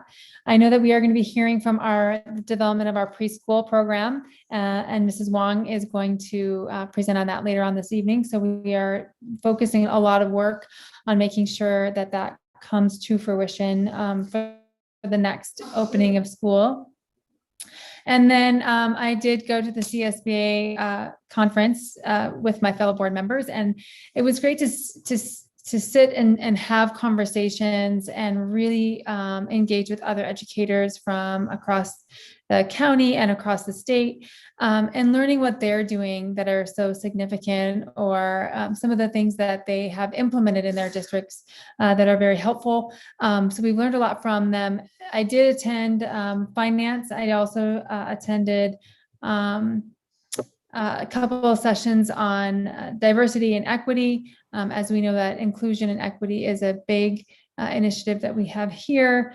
And I also attended CTE. So we want to make sure that we are providing robust programs, but that those are relevant to students and that they're fostering that culture of going to college and going to career and exploring those options. And last, I will definitely look into the concern that was raised by our the letter that Ms. Espinoza read earlier. I'm not really aware where we have had a shutdown or an elimination of athletics or arts or academic competitions. There is a process for those students to participate in those activities, and definitely they have to have clearance to do so in terms of the vaccination card and or a negative COVID test, but they do get cleared through our risk management office, and they have been participating, and they will, I am sure, continue to participate. We did work with all of the coaches or the academic advisors or even some of those program coordinators for the arts to make sure that they can happen. The only place where we did not approve an indoor activity was at the Civic, and that was because of the dollar amount that was associated with the rental of that facility and the our inability at that time to make sure that we actually could rent that facility and have the performance. So I will say that if there's questions, we would definitely want to answer those or be proactive, especially with the student groups that have gone in and talked to ASB and tried to help them navigate the difficulties that COVID has brought, unfortunately. But we do make every attempt to make sure that we can hold those activities and give those students those opportunities. So I just wanted to speak to that, but I will be happy to reach out on behalf of the board and to facilitate that conversation. And that's the end of my report. Thank you, Kim. Any questions for Kim? Okay, and just to note, along with what Kim was saying, just for the person, any public comments, if it's not agendized, that's why we can't specifically address it in the meeting if it's not on the agenda. So I just want to make sure that the parent who commented knows that we just couldn't address it in this meeting, but we have heard and read your concerns, and Dr. Fricker will follow up. Okay, so we'll go on to item number 20, written comments. Do we have any written comments? Okay, hearing nothing, I'll go on to discussion information items, starting with education services. Item 21, update of mathematic curriculum adoption, grade 6, algebra 2. And I think Scott and Amy are going to be presenting. That is correct. Thank you. Good evening, President Espinoza and Board of Education, as well as parents, students, staff members, and district leadership here tonight. As you know, I'm Amy Gerling, and I'm here tonight with Scott Sherman from the Office of Curriculum and Instruction to update you on our secondary math curriculum adoption. So to refresh you from the last time we spoke about this, the initiative seeks to encompass in a continuous math curriculum for grade 6, 7, 8, as well as algebra, geometry, and algebra 2. We wanted to show our timeline once again, just to make sure everyone is aware. So we're at our Math Adoption Committee creation. That was our first date. Currently, we are here, December 8th is today. December 9th, tomorrow, we have our HMH into math training. And that will be at the board, in the board at the district office with the whole math committee that will be piloting. So each day is here labeled out of where we are expecting to be. By May, June, we are expecting hopefully to be ordering materials and doing trainings. But that's where we're at the moment. So in November, each of our potential pilots, which included McGraw-Hill Illustrative Math, as well as LearnZillion, Carnegie Learning, and Houghton Mifflin Harcourt, presented their program components to the math committee. And our math committee used a rubric that was developed collaboratively between our office as well as the committee, and it included 6 criterion. Those criterion included math content emphasis, student materials, teacher materials, digital materials, instructional focus, assessment, and a student-centered approach that focused on equity. After the presentations, our committee met together, and after a debrief, a question and answer period, and an examination of the rubric rankings, each committee member was given 2 votes to represent the 2 programs that they wished to pilot. And they were given 3 days to ponder and make their decisions, which were made via Google form. As you can see here, the results of the pilot selection vote. Our committee members decided that Carnegie and HMH into Math were going to be the 2 programs that they were going to pilot and that our students were going to engage in this year. So I believe, as Scott said, HMH will be our first pilot with an in-person training kickoff tomorrow at the district office.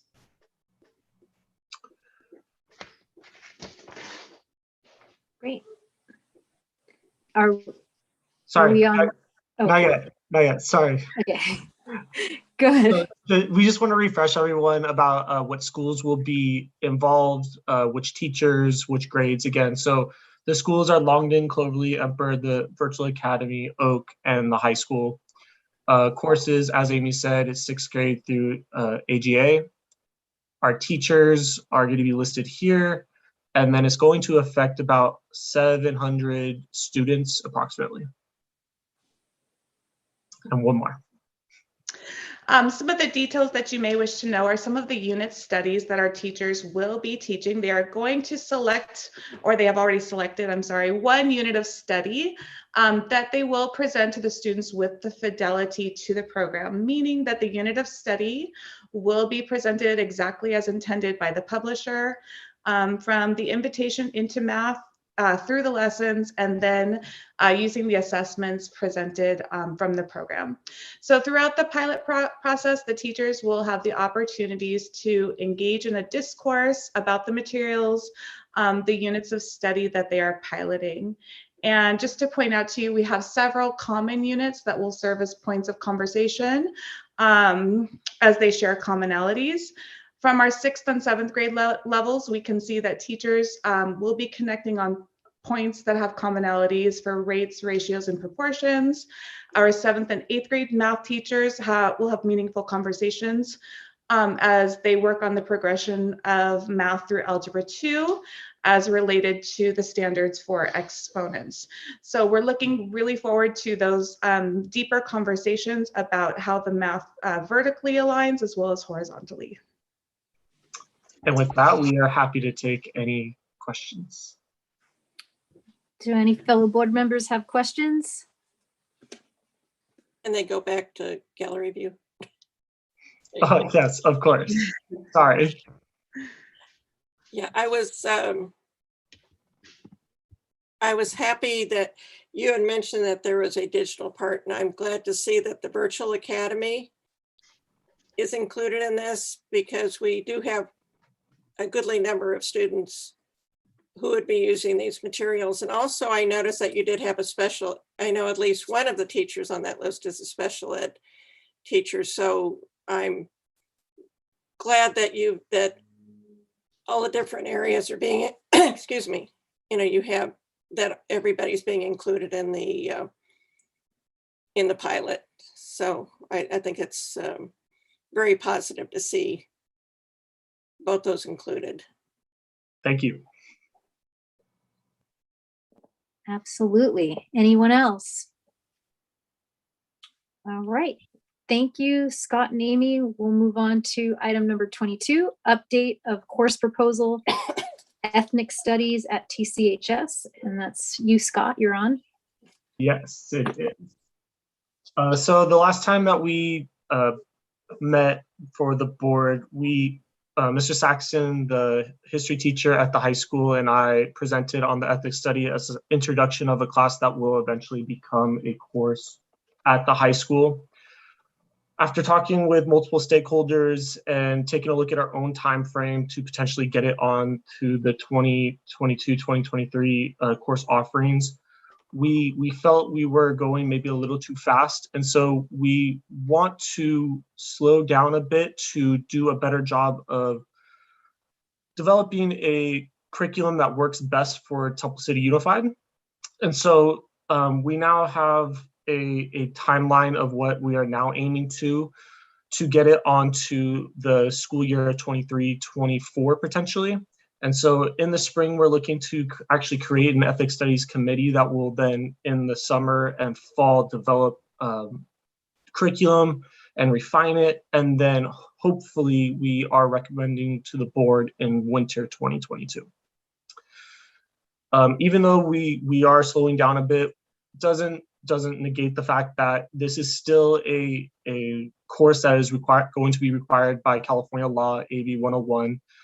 The graduating class that this semester course will need to be taken by is 2029-2030, which is one of the reasons why we felt like we could take a little bit more time and develop it properly.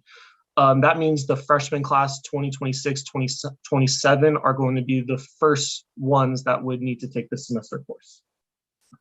Nevertheless, our core schools, we expect to still be the same no matter what, accepting of all people, inclusion of everyone into our community, just everyone accepting of each other so that we build our community to be stronger than what we already are, even though we are strong already.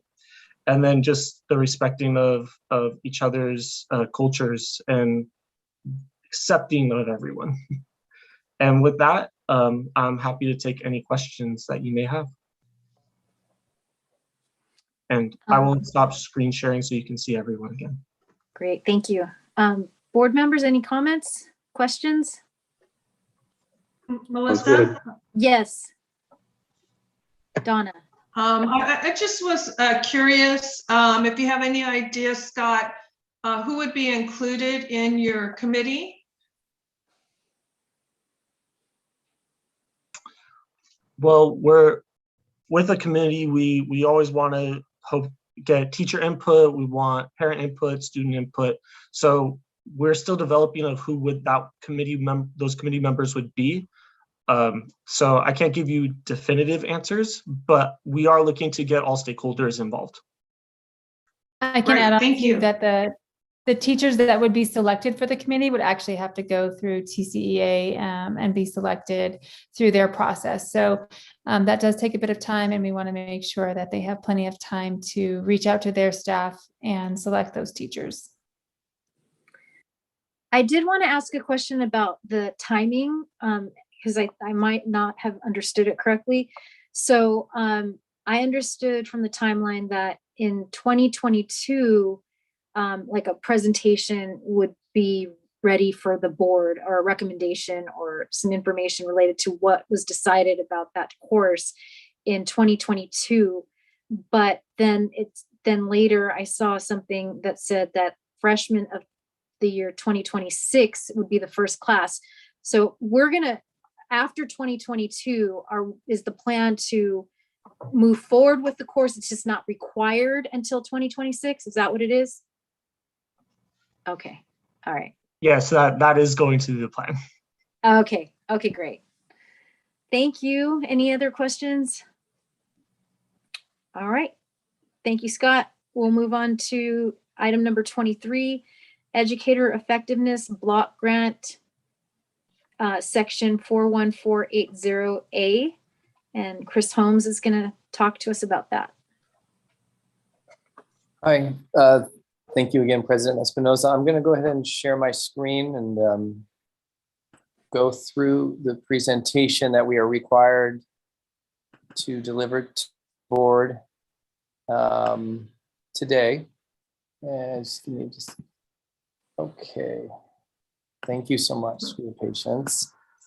And I'm sorry, the automatic light switches work really well here in my office. Okay. So I'd like to present this. This information was shared with us by this in October, late October, and we want to make sure to meet our timelines for this financial opportunity for our district.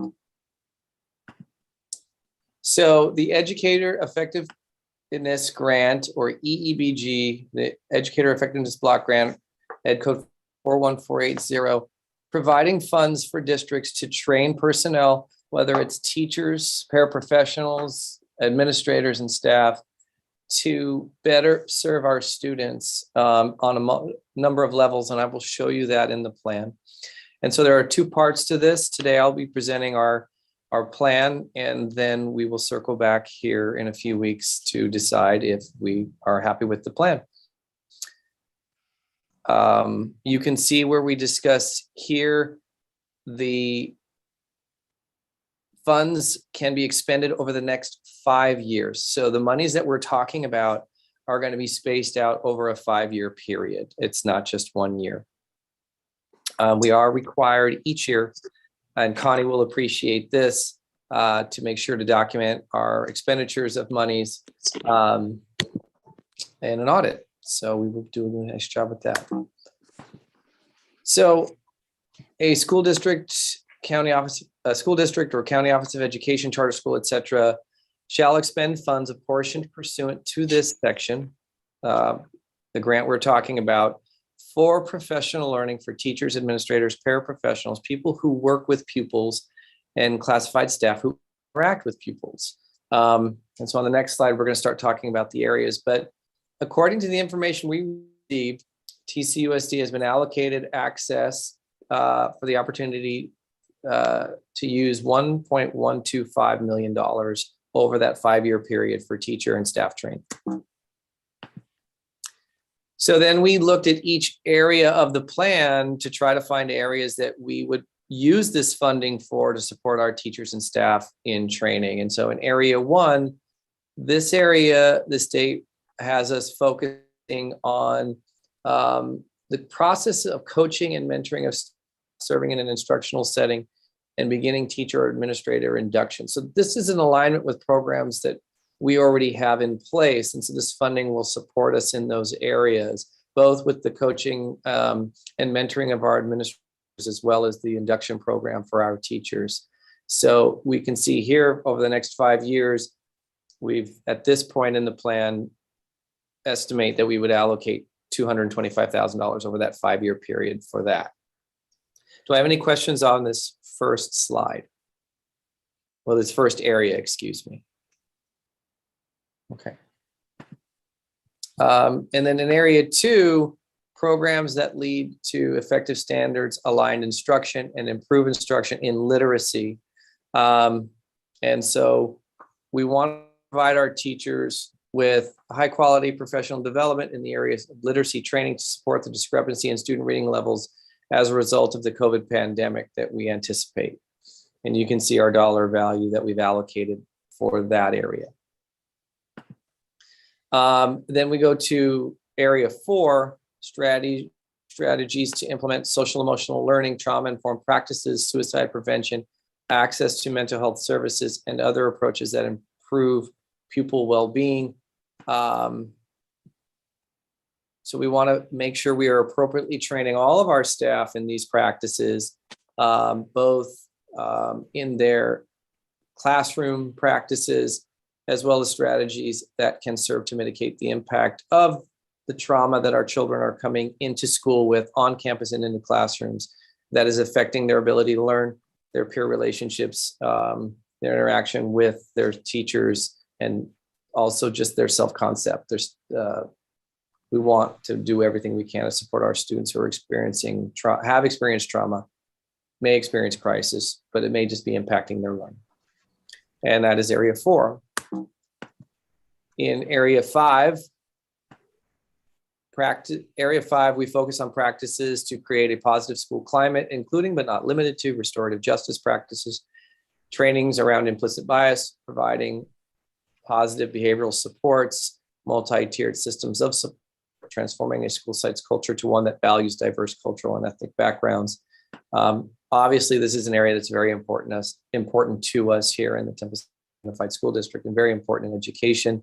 And so we will do everything we can. And again, this grant is focused on training everything we can in this area to support our professionals and our educators to increase our capacity in supporting our students here. And our estimated allocation over the 5-year period is $225,000. In area 6, strategies to improve inclusive practices, including but not limited to the universal design for learning, best practices for early identification and development of individualized education programs for individuals with exceptional needs. This is another area that's very important to us in the district and enhancing our capacity. And so we will continue to offer and provide trainings for our staff members in these areas. And at this point in the right now in our plan, we have planned out $75,000, $75,037, excuse me, $75,037. So they gave us that $37. We had to put it somewhere. And in area 10, in support of instruction, education, and strategies for certificated and classified educators in early childhood education. This is something that's going to be very important to us in our district here in the next few years with the implementation that Mickey Wong, the amazing Mickey Wong, we'll talk about later in our meeting, the implementation of our preschool, as well as we understand coming from the state, we are going to be expanding our TK program to all 4-year-olds in the district over the next 3 years. And so this is a really important area for us, and we want to be prepared for that. Our 5-year allocation in this area from this grant is $350,000. On this presentation, there's a link to an FAQ page the CDE has provided for this grant that anybody who clicks on this, goes through this presentation, can click there and that'll take them to them and answer a lot of their other questions. But I can try to do my best to answer any questions anybody might have at this point. Okay, any questions for Chris? All right. Thank you, Chris. We'll move on to item number 24, preschool presentation from Mickey Wong.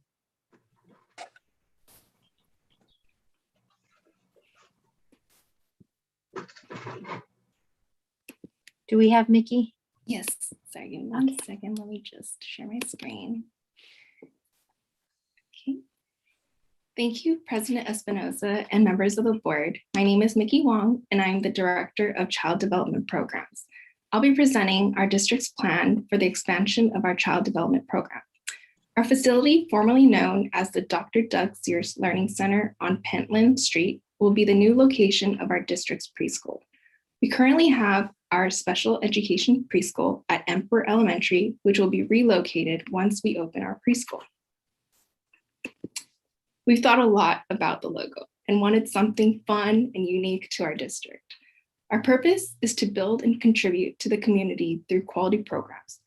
We are proposing for our preschool's name to be Temple City Early Learning Academy. Because it is an academy, we wanted to make it in alignment with our Temple City Virtual Academy name. Also, if we had to expand, this name would be universal. Toy blocks are commonly used in a preschool classroom. Playing with blocks has many educational benefits in the major domains of development, such as physical, social, emotional, cognitive, and language. Lastly, our mascot will be the monarch butterfly, as it is a strong symbol of metamorphosis.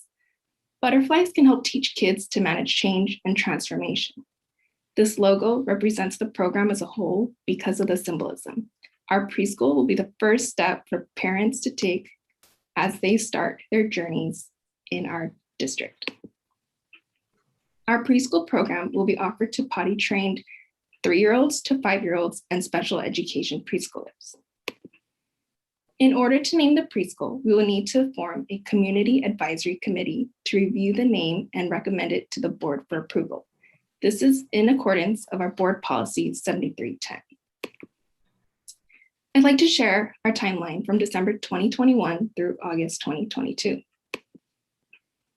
During the month of December, we will be sending out a parent survey to our community to get their input on the type of program they are interested in. We're also proposing for our preschool name and logo to be approved by the board. This will allow us to begin our application for licensure with the California Department of Social Services. In January, we are looking forward to meeting with our community advisory committee for the development of our preschool. We will work on developing our marketing materials and our architectural and construction plans. We will also propose our curriculum.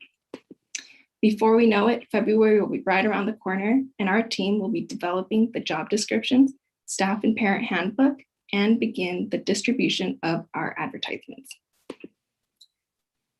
Between March and April, we will continue to share our advertisements with our community and open our student enrollment for early registration.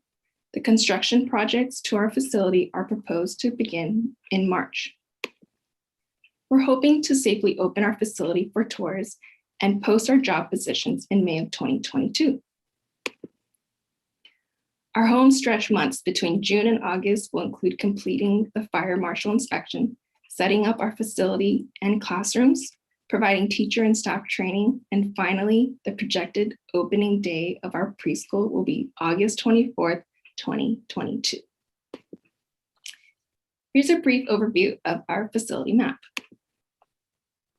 The facility will have 2 entrances and exits, the main office, a staff break room, 2 classrooms for special education preschool, and 4 classrooms for general education preschool. We will also have a children's restroom and a faculty restroom. As a condition for licensure, the outdoor space must have 75 square feet per child. There needs to be a shaded rest area for the children. The fencing that separates the playground and parking lot will need to be at least 4 feet high, and there needs to be a water fountain. The requirement for indoor space is 35 square feet per child. Each classroom will also have drinking water accessible. Our preschool facility modernization will be funded by developer fees. Our fee-based program will be operated through tuition collection. The state-funded program will be offered to families based on needs, and the district will apply for the California State Preschool Program and P3 alignment funding. That concludes my presentation. Thank you to the board and Superintendent Dr. Fricker for the opportunity for me to present. Are there any questions? Any questions from our board members? Matt? Yeah, I just have one. I completely support this. I think this will be a great addition to the academic program we offer in our district. The one thing I worry a little bit about this location, and I know it's ideal because it's there, but is the drop off. Has there been any thought given to that at all in terms of handling the drop off? So this is Kim. We have looked at the drop-off, and we've also walked the sites with our interim director of maintenance and operation. We will be talking to the city managers as well as we move a little bit farther into the winter months with regard to pickup drop-off. Some of the drop-off times are not going to be as concentrated and staggered as families will drop off students. Not always like at an elementary school right before the start of a bell. They do have some flexibility in dropping off and picking up students. So these are things that we are considering. I know that Anthony is weighing, and then we will have our architects weigh in on the pickup and drop off as well, including staff parking. So we have gone out to bid on the architects, I think a month ago. So we're in the selection process of that, and they will review the school site and then make any recommendation from their perspective as well. Okay, just curious. Thank you. I had a question. It was regarding is there like a capacity limit for this location? For student capacity? There is capacity limit in the sense that there's ratios of teacher to student, which, we will not be able to exceed inside of a classroom. So we are going to be working within those frameworks of the student to teacher ratios. I see. Okay, great. All right. I noticed that, Mickey, first of all, thank you for your presentation.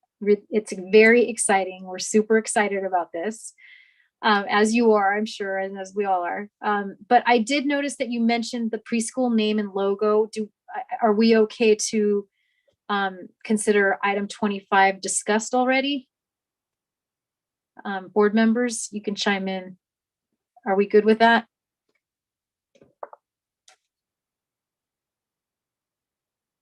I'm good with it. Okay. Yeah, I'm All good right. with it. Okay, great. So we will consider 24 completed and 25 completed because we did hear about the name and the logo. Super cute. Thank you so much. And with that, we will move on to discussion action portion of the agenda, starting with item number 26 for administration. It's to adopt the adoption of resolution 2122-16, recognizing a state of emergency and reauthorizing teleconferencing meetings pursuant to AB 361. Can I get a motion and a second?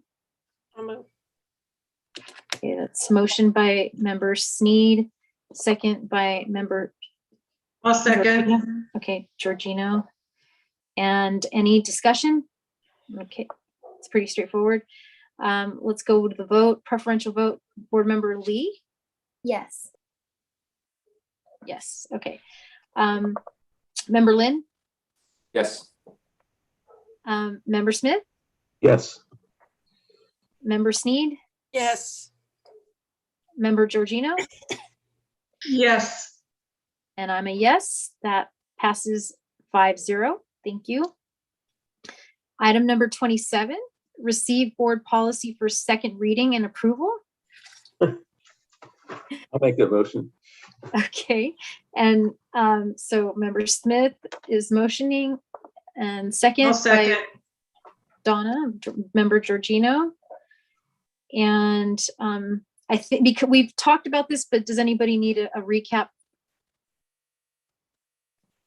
No, this is second reading. No. So we'll go ahead and go into the vote.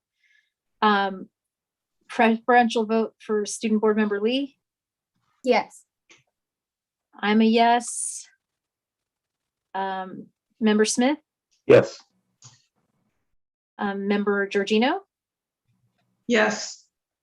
member Sneed, Yes. and member Lynn. Yes. Okay, that passes 5-0.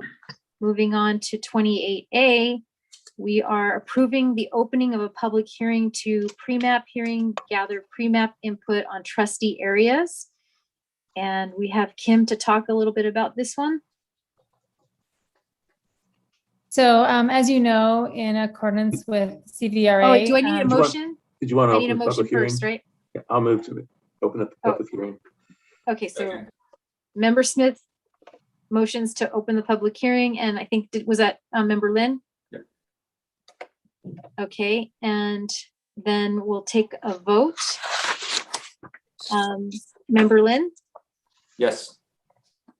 member Sneed, Yes. Deanna, Kiana, preferential vote? Yes. Okay, member Georgino Yes. and member Smith? yes. And I'm a yes, so that motion passes 5-0. We are now in the public hearing. Do I need to record a time for this? 8:56. Yes, and Scott Tarlucci's here to present. Oh, okay, great. Mr. Tulucci, you're up. Thank you for coming. Okay, you're very welcome. Did the superintendent wanted to say anything prior to my presentation? No, I was just going to open it up and say this is in alignment with all the work that we've been doing with CVRA, and then going from changing the way we assign trustee members to our district and where they come from, and that's where the mapping process begins. So I'm just going to turn that over to you. Okay, great. Thank you. I'm going to share my screen. Hopefully everybody can see it fine. And with that, to introduce myself, I'm Scott Tarlucci with Davis Demographics. We're the demographics firm that's going to help you in this. We're going to do all the map drawings and all of the demographic information. You have William Turnick as the a lawyer. So I am going to quote some laws and give you some information about laws, but I want to make sure that you know that I am not a lawyer. I am just going to quote the laws as I understand them and been told them. So you're probably gonna have heard some of this information before, but gonna go through everything, the whole process, and let you ask questions so we're all on the same page when we start this. So there's 3 main ways that school districts are elected. Trustees are elected. There's at large. Everybody in the district votes for all the candidates. There is from trustee areas where a candidate, the district is divided into trustee areas, and a candidate has to live in a specific trustee area, but all of the district gets to vote for all trustees, regardless of where the person that's voting. And then there's the by trustee areas. And the by trustee areas are what we need to transition to. And that's where the candidate is from a specific trustee area, and only the people in that particular trustee area gets to vote for the candidates. So we're going from the at-large to the by trustee area. Now, the California Voting Rights Act was enacted in the early 2000s, and it has essentially made the at-large trustee elections illegal. It's concerned with the protected class of people belonging by race, gender, age, disability, whatever the protected class is. It's concerned with that. And a violation of the CVRA is established if it shows any racial polarized voting can occur, and proof of intent is not required. From everything I've understand, all the lawyers I've discussed this with, any district that has tried to fight a CVRA lawsuit or claim has lost. The only effective way is to move from that at large to the by trustee area. You guys are going in the right direction. This is a very good thing that we're doing here. So there's some criteria when we do this. There's the districting criteria is, of course, has to comply with the U.S. Constitution. It's going to achieve population equity in all of your trustee areas. So that's total population. It's not citizens nor voters. And to determine the population, it's the total population divided by the trustee areas will equal an average. And each trustee area must be within 10% between the smallest and largest. We'll go over this a little bit again later. And it also must comply with all the Federal Voting Rights Act. The main ones that are associated with is the cracking. That's when you take like-minded voters that have voting power in one area and you spread it out, spread those voters along many areas to reduce their power. Or packing, that's where like-minded voters might have power in multiple areas, but you try to put them all in one area and reduce their power just to the one area. And you want to keep the individual trustee areas as similar as possible to the overall demographics of the district. The district should be contiguous and compact as possible.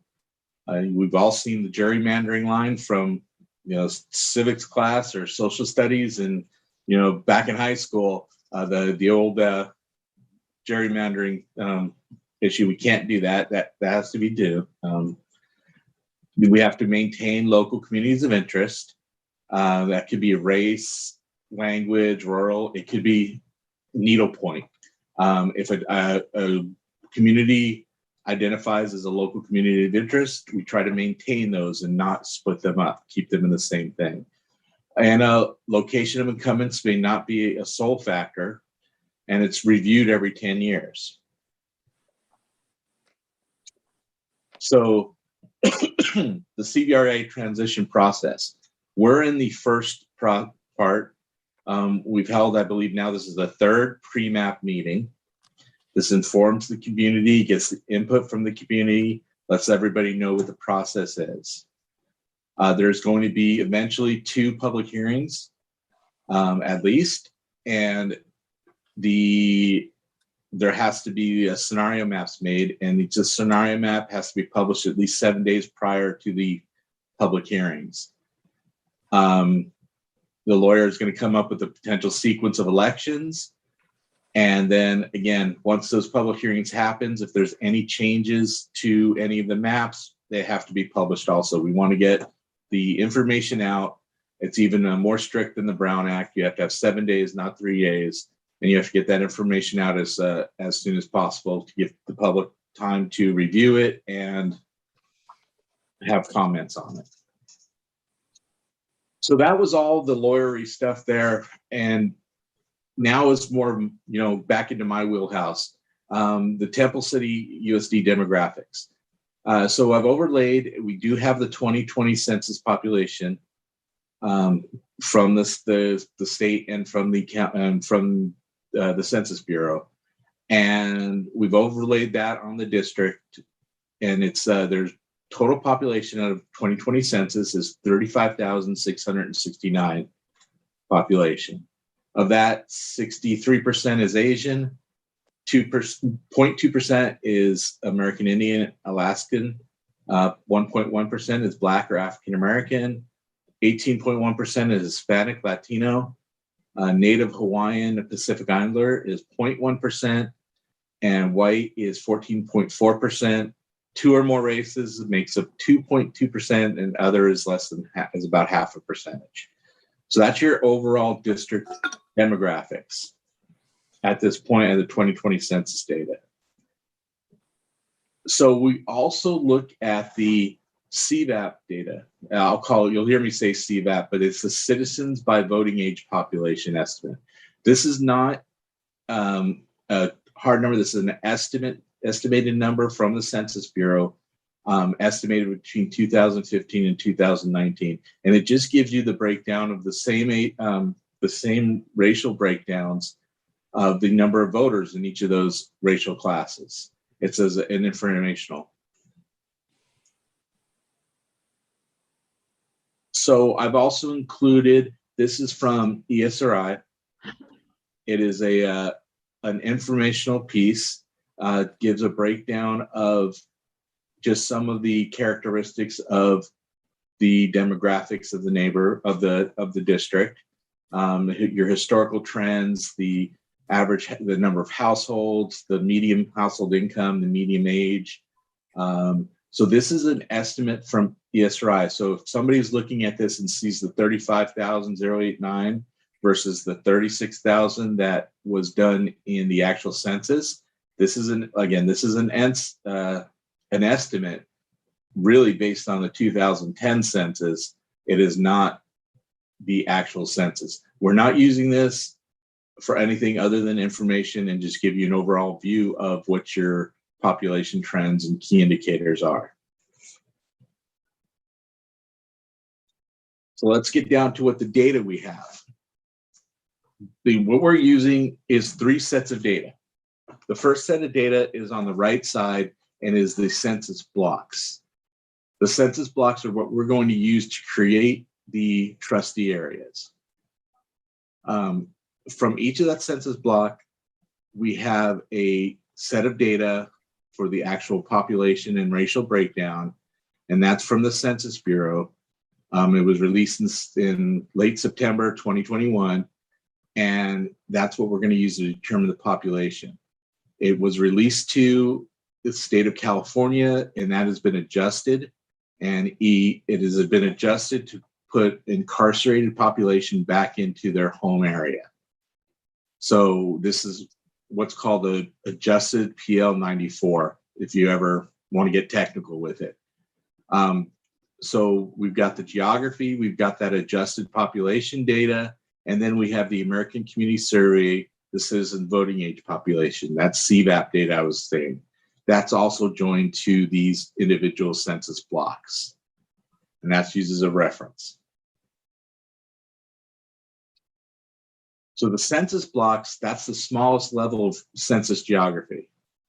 And they're based upon visible features like roads, rivers, railroad tracks, things that you see, but also non-visible, city lines, property lines, right-of-ways, things that aren't actually visibly.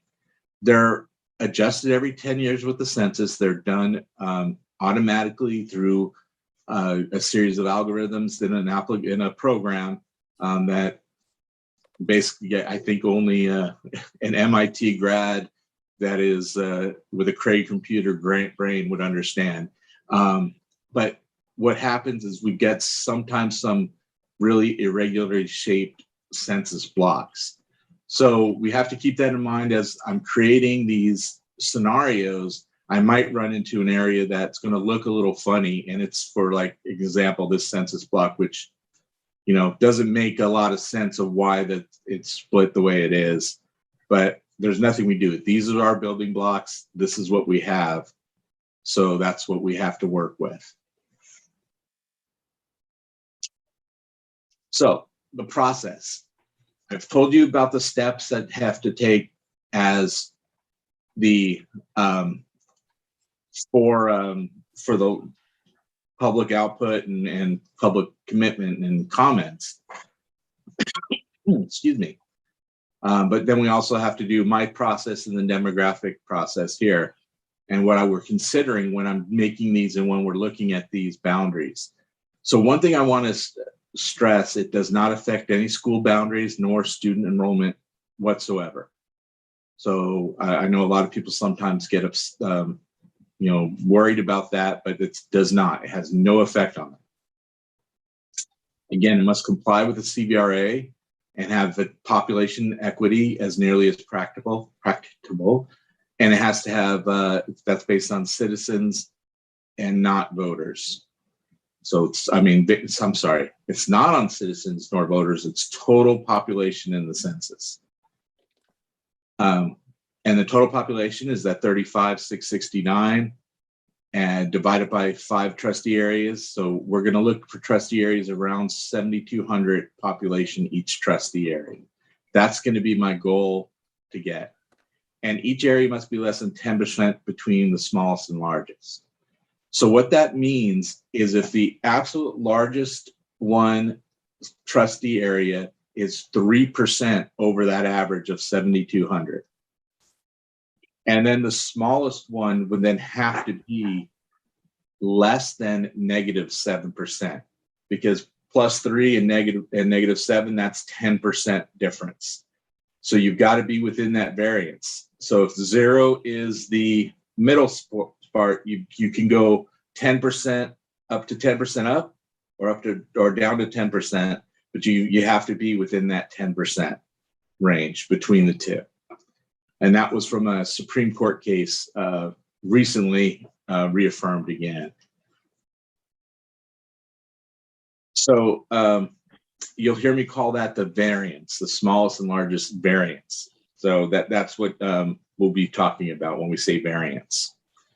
Again, some of the other considerations we have to do is packing and cracking. We have to make sure that we're not doing any of that when we're changing things.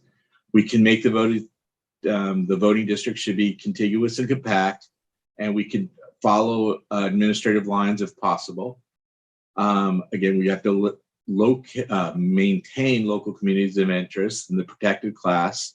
That can be multiple things, and we cannot use the location of incumbents as a sole factor of changing or moving a boundary. We can take it into consideration, but it can't be the sole consideration. So the scope of work that what we've been assigned to do and what we're going to help your district with is we're going to create 2 to 3 scenarios for the board and create a web-based public map and create PDF maps for distribution. So we'll have those 2 or 3 scenarios prior to the 7 days prior to the first public hearing. At that point, we'll continuously get our feedback, and we will be available to attend or present at those outreach meetings, and then potentially create 1 or 2 other scenarios based on the input we got from those public meetings, if we're directed by the board and we're based on the board and public feedback. And then we'll provide you the data to send it to the county, so everything can be done in time for the November elections. So that's our scope of work. We're not allowed to start doing the data creation until after all of the public meeting, the first set of public meetings are done. So I'll be talking with the lawyer and he'll give me the go sign to say, let's go ahead and start the scenario creations. And again, they'll be done and ready prior to 7 days of the first public meeting. So just to give you an idea of some of the things that I'm going to provide for you. It is going to be this is a scenario map that I did for another district. It'll have the trustee areas shaded, maybe the schools, depending on the size of the map and what we need. And it'll have down in it, it'll have the populations and the max variance. So we'll have all that information on there on the maps plus the CVAP information. That'll be for distribution on your website, handouts, mailings, whatever you want to do. It'll be a PDF for you to use. We'll also create a web-based map where, and I'm going to click on this and hopefully it's going to come through okay.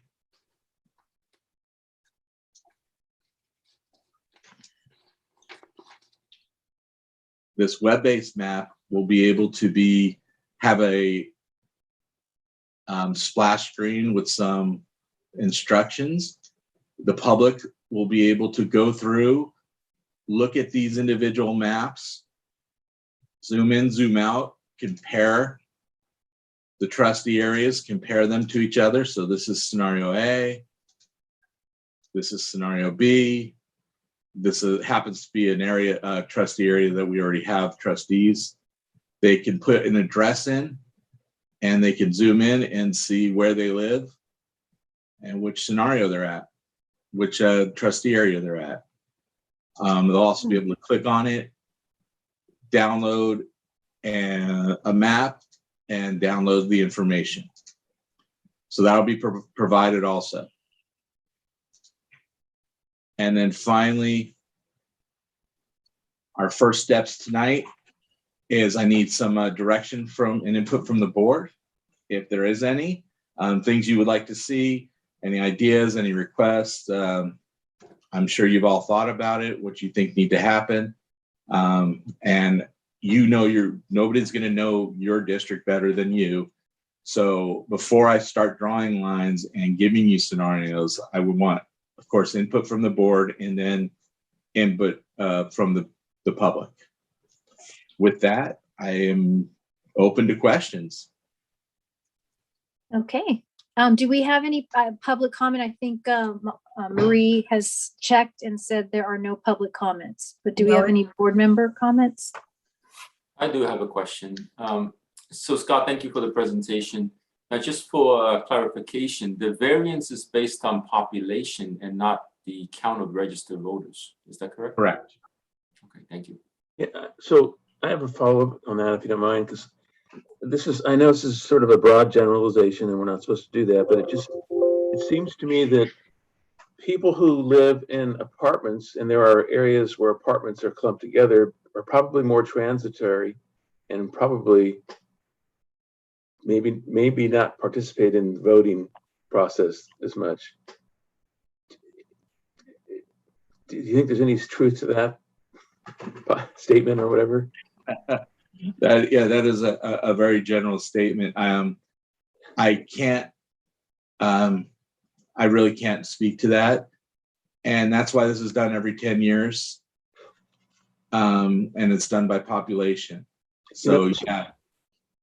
Let me ask that question a different way then. Do you ever find that, no, never mind, it's the same question. Well, I honestly, for most of my demographic services, we only work with K-12 public school districts doing demographic services. We don't delve too much into the voting except when in these cases. And at that point, we delve more into just the number of voters, not voting habits. So I'm not an expert to speak to that. Okay. Donna? Yes, when you talk about communities of interest, would you also be talking about individual school boundaries? That could be taken into consideration, yes. Yeah, and we have some districts that would like to try to keep school boundaries maybe all in one district and one trustee area. And if that would be something you'd like me to try to do, it's possible to try. I definitely could try to do it. I don't know if it'll be possible to do it. I don't either, but it just seems like to have some representation from each of we only have 3 elementary school districts, so to have at least one representative for each elementary school district, I think would be important. Okay. Any other comments? Just one quick question based on curiosity. Scott, in your experience in really small districts, the ones where you only have 1 or 2 schools and there are 5 board members, and let's say registered voting numbers are really low, and you have 5 board members, you divide that population by, 5, and the turnout could be really low. You could have maybe a handful of people voting. How does that work? Not that our declining enrollment is going to head towards that scenario. I'm just curious as to how this might work out for those districts. I'm sorry, finish it. Yeah, sorry, for really small districts. Right. It's difficult to answer that. Again, I'm not a voter expert about what this is why I stressed a couple of times in this that it's on population, is the boundaries are drawn on population, not on voters. And so we use that as a reference and as a guide, but the boundaries have to be by population. So if there is a larger group of voters in one area, but the population is similar, then there's really not much we can do. We could maybe make some small adjustments to balance out that population of voters, but we still have to be concerned with the overall population and the variance there. Okay, I'm not sure if that answers your question. In small districts, you have a problem anyway sometimes, or some small districts will have a problem of voter apathy. And that is something every district worries about and works with. And so it's our job to try to get out as much information as we can. So it's totally possible to have, if in these districts, you could have people vote, and the person who didn't get the most votes in one district got more votes than somebody in another district, is basically how it could break down. Yes, because Okay. each individual trustee area is its own candidate and its own vote, regardless, separate of the other trustee areas. Okay. Matt. Okay, so we go through this process, we look at all the different alternatives, we make a decision, we implement it, and 5 years down the line, we realize there's a gross error or gross inequity, I guess is what I should put. What opportunity is there to readdress the trustee areas? Any? 5 years down the line, and again, I'm going to say I'm not a lawyer. We'll have to talk with Mr. Turnick about that. But I don't believe there's much redress at that point. This does have to be reviewed every 10 years on new population. I know at any point during that 10 years time frame between censuses, say you gain area, you would have to redraw your trustee areas because you've gained population in area. You still use the 2020 census data. So if we were doing this a year ago, for example, I had Sonoma County, I was up in Sonoma Valley Unified. In 2019, we were doing it based on 2010 census data. So you're not going to get any much differences if you did it in 5 years. Yeah. Okay. All right. Seeing that we have no public comment, and I think our board members have asked their questions, we can move on to 28B, which would be approval of closing a public hearing to gather pre-map input on trustee areas. Can I have a motion and a second?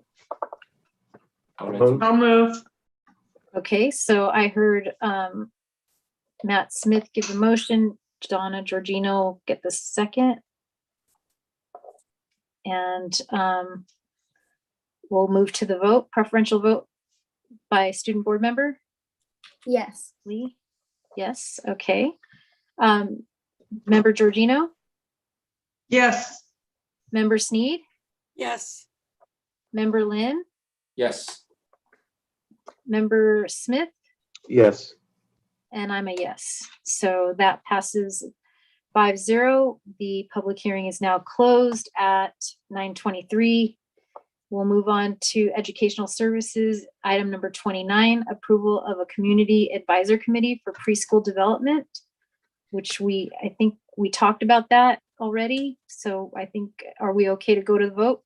A motion, I mean? Well, thank you, everybody. Thank Yes, you. thank you. I would like to make the motion. Okay. Motion by member Lynn, I'll second. second by member Smith. And we will move to the vote. Preferential vote for student board member Lee. Yes. Okay. Member Sneed, Yes.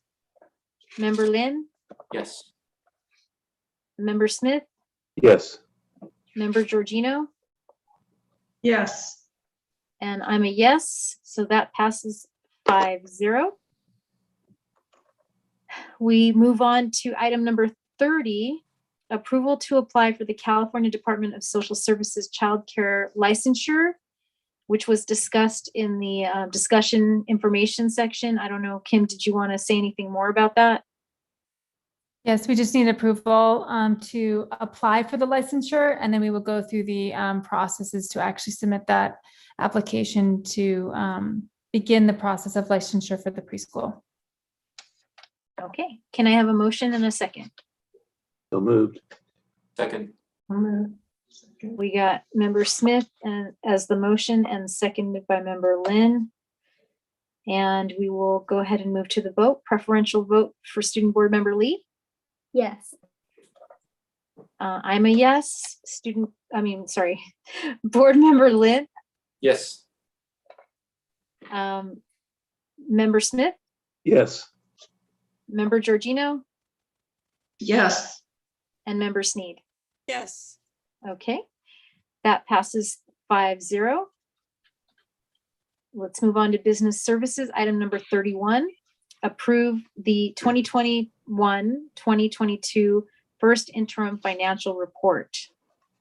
Can I get okay, so we get a motion and a second, and then we can discuss it, right? Okay, so can I get a motion and a second? Member Sneed? Second. Okay, second by member Georgino. Motion by member Sneed, second by member Georgino. And then we can talk about it.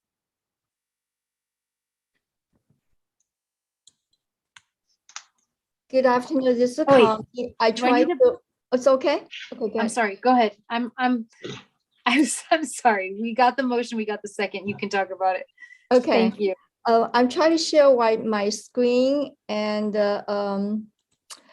Marie, I need your help, but for whatever reason, my computer cannot share my screen, cannot share my PowerPoint. Were you able to run through yours?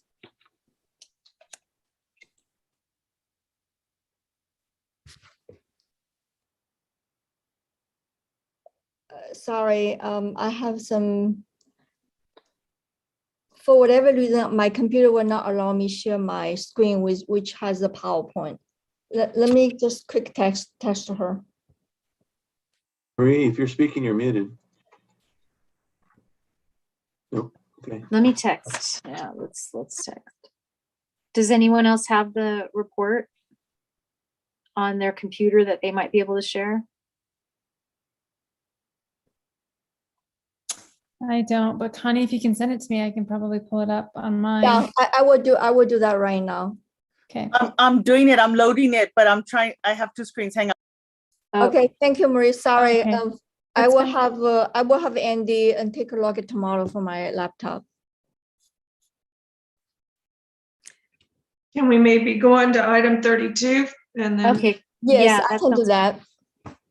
Okay, let's go to item number 32, approval of AB 841 grant application service agreement. And Connie, you're up for that as well. Yes. Can I get a motion and a I'm second? ready. I think I have it. Hang on.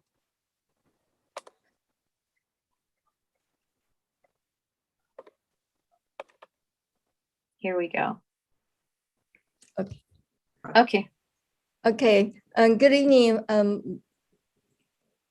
Board of Education. And tonight, the Business Service Department submitted the 21-22 first interim report for board approval. Next slide, please.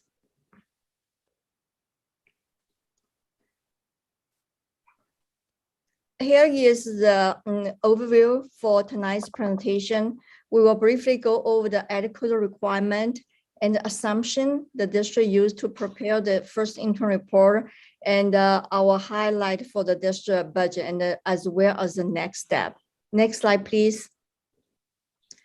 So Ad Code 35035 and 43120 require the governing board each year to certify at least twice for the district's ability to meet its financial obligation for the remainder of that fiscal year and the subsequent 2 fiscal years.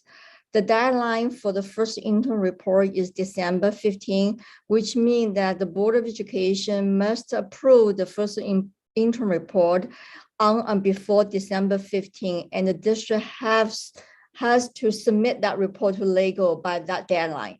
Next slide, please. So the Ad Code, including state criteria and standard certification guiding the district as a result of the first interim report to self-certify based on the district financial capabilities.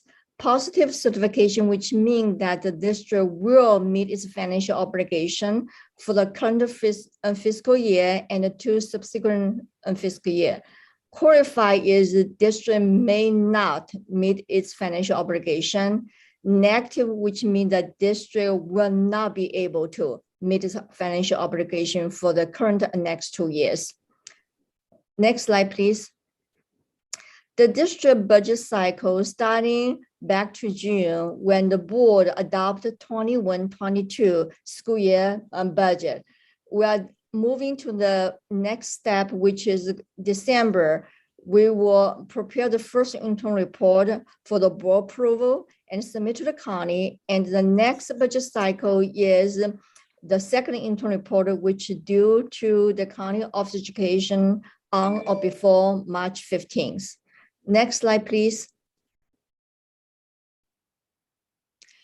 So since adult budget, there's a small changes in the budget assumption we prepare for the first interim report.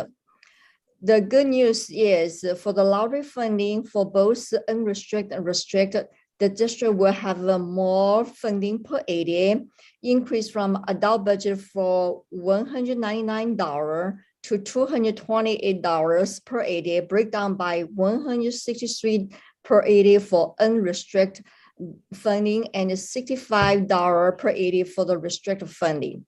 Also, there's a change for the definition for the textbook and the instruction material, which the AB 8020, including laptop, computer, and devices that provide internet access as a part of the technology-based instruction material, which means that this rule regulation allow the district to use the lottery restrict pieces for the instruction material to purchase the technology, computer, and devices for the internet access for students' instruction. Also, the AB 130 and AB 167 require the local education agency like us to develop the following plan in addition to ESSA 3, which is the Educator Effective Block Grant, which Ed Service just presented, Mr. Holm just presented a couple minutes ago.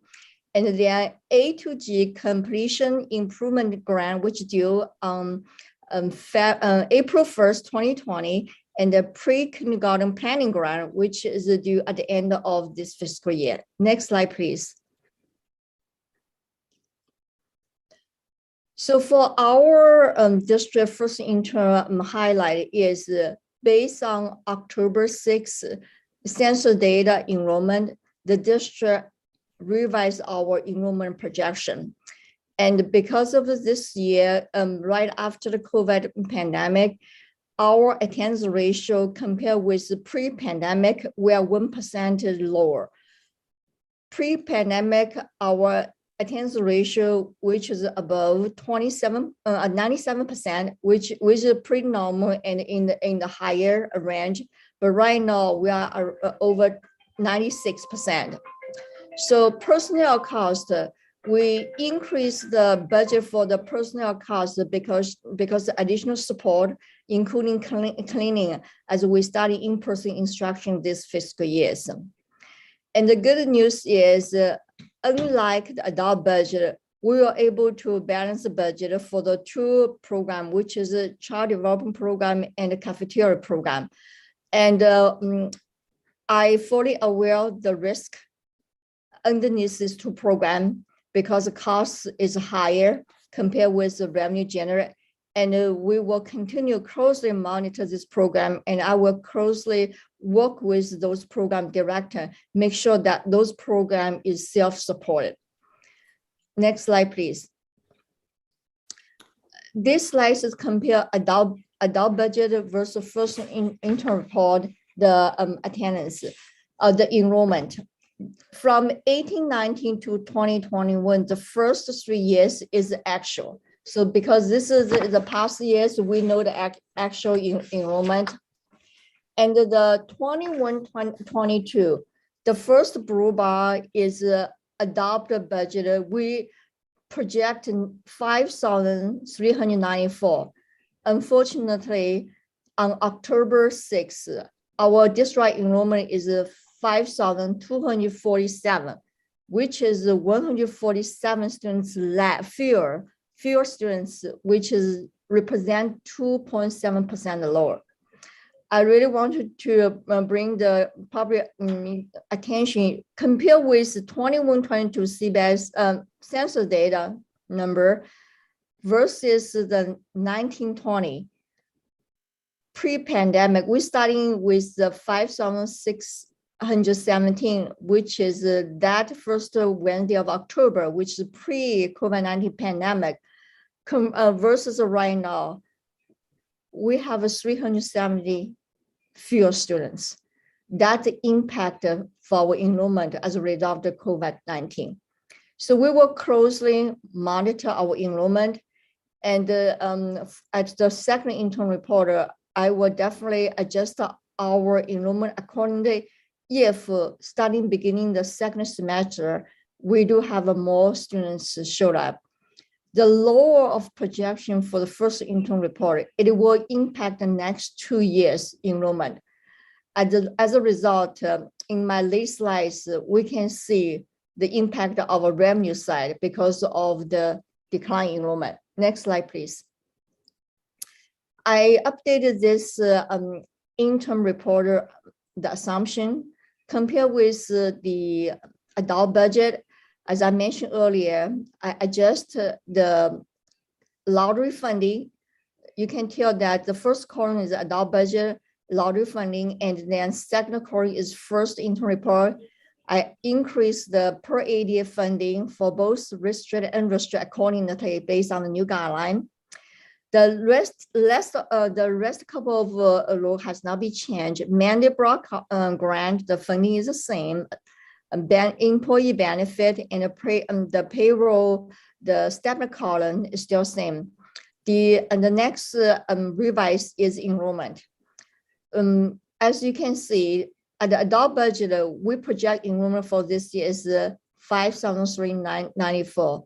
But in reality, on October 6th, we only have 5,247 students. So we updated the next 2 years enrollment projection also. As a result, we updated the ADA for the next 3 years as well as the funded ADA. We're still in the home hardness provision for this year, but the home hardness will be gone the next 2 school year, and the severe decline in enrollment, it will impact our funding for the next 2 years.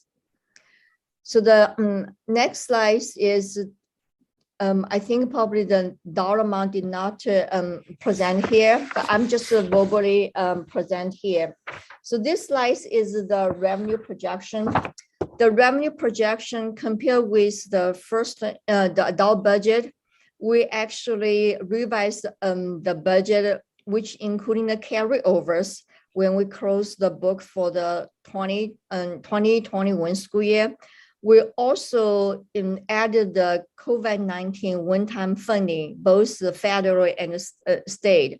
So as a result, our LCFF, which is the blue piece of the bar, that LCFF is over $54.8 million. I apologize, the number did not show up here for technical issues. And the LCFF is, Marie, go back to the previous slides. That is the revenue. And the next one, slide number 10. Yes, the slide were not able to show the dollar amount that I will just verbally present. So the bluish piece of the pie is the LCFF, which is 67% of our revenue is $54.8 million. The next, the orange piece of the pie is federal revenue. This is over $13.5 million, is come up with $17 million. The dollar amount is higher compared with adult budget because we include a carryover from category program after we close the book. We're also including the projection for the COVID-19 one-time federal funding. The pinkish slide piece is the other state revenue, which is combined with 9% is $7.4 million. That is also including carryover as well as COVID-19 state funding. The greenish pieces is low, other local revenue. This including the rental lease interest, and I think maybe SELPA funding is also listed. That is 7%, is $5.6 million. Next slide, please. That slide, unfortunately, the dollar amount still cannot see, but I will present. This is the expenditure pie, and the percentage of the expenditure compared with adult budget is identical. The blue piece is certificate salary, which has come up 43%, is same as adult budget. The total projected cost is $28.6 million. The orange is classified employee salary, which is 16%, is $10.5 million. The pink is employee benefit, which is 21%, is $14.3 million. The green is books and supply, which is 3%, is over $1.8 million. The other operation and expense is 11%, which is $7.2 million. The capital outlay is for the technology is 21,000, is 0.03%. Is the other transfer out and outgoing is $3.8 million, is 6%. Next slide, please. This is a multi-year projection. We compare with the first adult budget projection versus the first interim report. And you can tell that from revenue and expenditure, there's a huge increase. The reason is adult budget did not include carryover. Once we close the book and the board approved unaudited actual for the 2021, and we know the carryover dollar amount, then we increase the budget and the expenditure accordingly. That is the reason why both the revenue and expenditure budget increased compared with adult budget. Where unfortunately we are still deficit spending, and they are because of that deficit spending, we were able to meet 3% reserve for adequate requirement. Still, yes, for this year, and also the 2% board required reserve.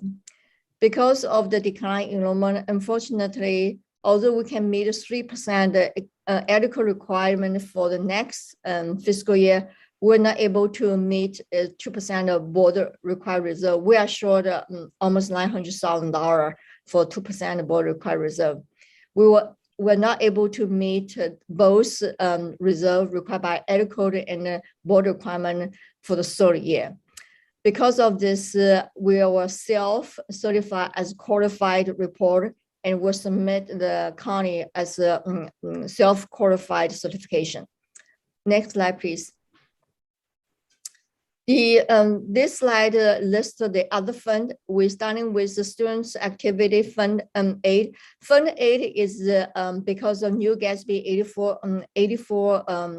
the rule regulation required the district which has fiduciary fund in the most public school is ASB. We will have a separate fund list all its activity. Starting last school year when we closed book and ongoing, so that's why we created this new fund and moved the students ASB account out of the fiduciary fund, which we presented before, and separate including part of the general report, which is Fund 8. So adult education, we have very strong any fund balance. The child development and cafeteria fund, we were able to balance the budget. And as of right now, we'll continue close monitor at the second interim report. And deferment fund mainly is also including the routine restricted fund as adequate requires 3% transfer. So the post benefit building funding number, building fund 21, 25, 35, and we all has a positive any fund balance. Next slide, please. So the next step is after board approval tonight is first interim report. We will submit to the legal, and as anticipated, legal will confirm our self-certification, which is qualified certification, and most likely legal will require the district to submit a fiscal stability plan as did the last fiscal year with our second interim report. So there's some work to do here within the district. So after the board meeting, we will meet the adequate deadline, submit all the required reported to the county on before December 15.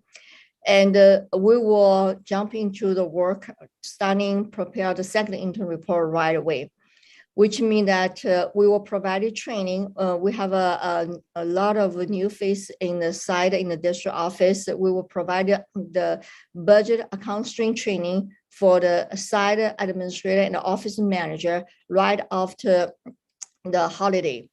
And we will closely monitor the position and staffing. As the board know that between 80% to 90% of our budget is spent on the personnel and benefit.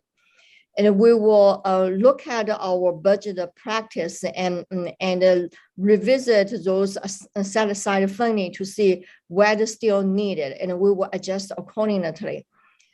We will work with the independent auditor to finish the 2021 audit report, which is extended to the end of January. And as usual, the governor will release 22-23 preliminary state budget on January 10th. As the board also mentioned, the district, and we heard the good news, there's potentially the state will increase base grant, and base grant funding that will help us to balance our budget. And then we will starting the second interim report preparation right away. So any question from the board?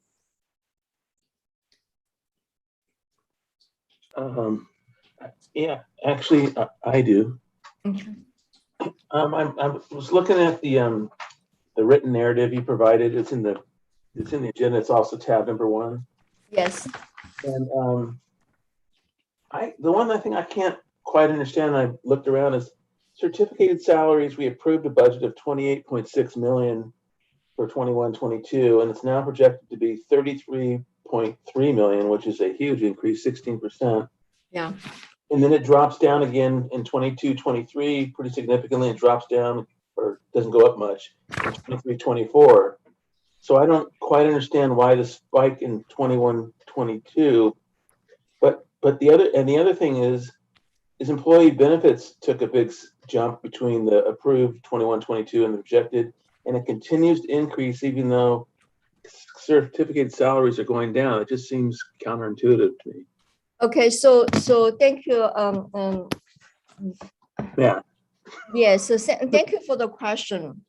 So as I mentioned that we revised our revenue projection, Matt, for the first interim report, because we know the carryover when we close the 2021 books. So we have a carryover from Title 1, Title 2, and then the majority, the big chunk of money is the COVID-19, both federal and state funding. In the adult budget, we do not including a lot of COVID-19 one-time money. So because of we increase revenue and we assume that we will spend those money for the personnel. So certain program, for example, paraprofessional, the state funding, there's 10% set aside for the expanding learning opportunity required the district spend per professional. So that is the reason why you will see the huge jump for the certificate salary, classified salary, and the benefit is mandatory salary benefit for third person is based on the salary. So when the salary increase, the district will budget the store person accordingly because the store person is based on the salary, the certain percentage. So that is why you will see the huge increase the salary, because we also increase the revenue. So the revenue and expenditure should be neutral. The budget, the cost is decreased 20-23 fiscal year. We assume that we will spend most of the carryovers, and then those carryover for the both the expenditure and the revenue will be gone for the next year. But I doubt, because the COVID-19, the spending will cover several years. So at the end of this fiscal year, if we did not spend any of the COVID money as well as category funding, there will be carryover. So we will adjust the budget at that time accordingly. Hope that makes sense to you. Not completely, but it's okay. We can move on. Maybe I'll visit you. Yes, because Matt, the summary is commingle various programs. So if I sit down with you, go through one program by one program, probably make more sense to you. Okay. Yeah, Okay. thank you for your question. And Ms. Board Wu, Member I just Lee? yes, thank you, Ms. Wu. I just have one question. What is the difference between the unrestricted and restricted average daily attendance? Okay, so you talk about lottery money, right? Yes. So that's a great question. So when we category restrict or unrestrict, restrict means that the state gave us funding, but they provide guideline to spend those funding. So in the lottery funding, the restrict means that district have to spend on the text instruction material, which means the textbook, which means all the instruction material related to the instruction. But the unrestricted pieces is, which means that they did not have a guideline. What most of district did is use the unrestricted lottery pieces for the teacher salary. So that is a common practice. But thank you for the question. Thank you for the clarification. Thank you. If I may chime in real Sure. quick. So Connie, thank you for this detailed presentation. I would say being the CBO or Assistant Superintendent of Finance right now, anywhere is not an easy thing.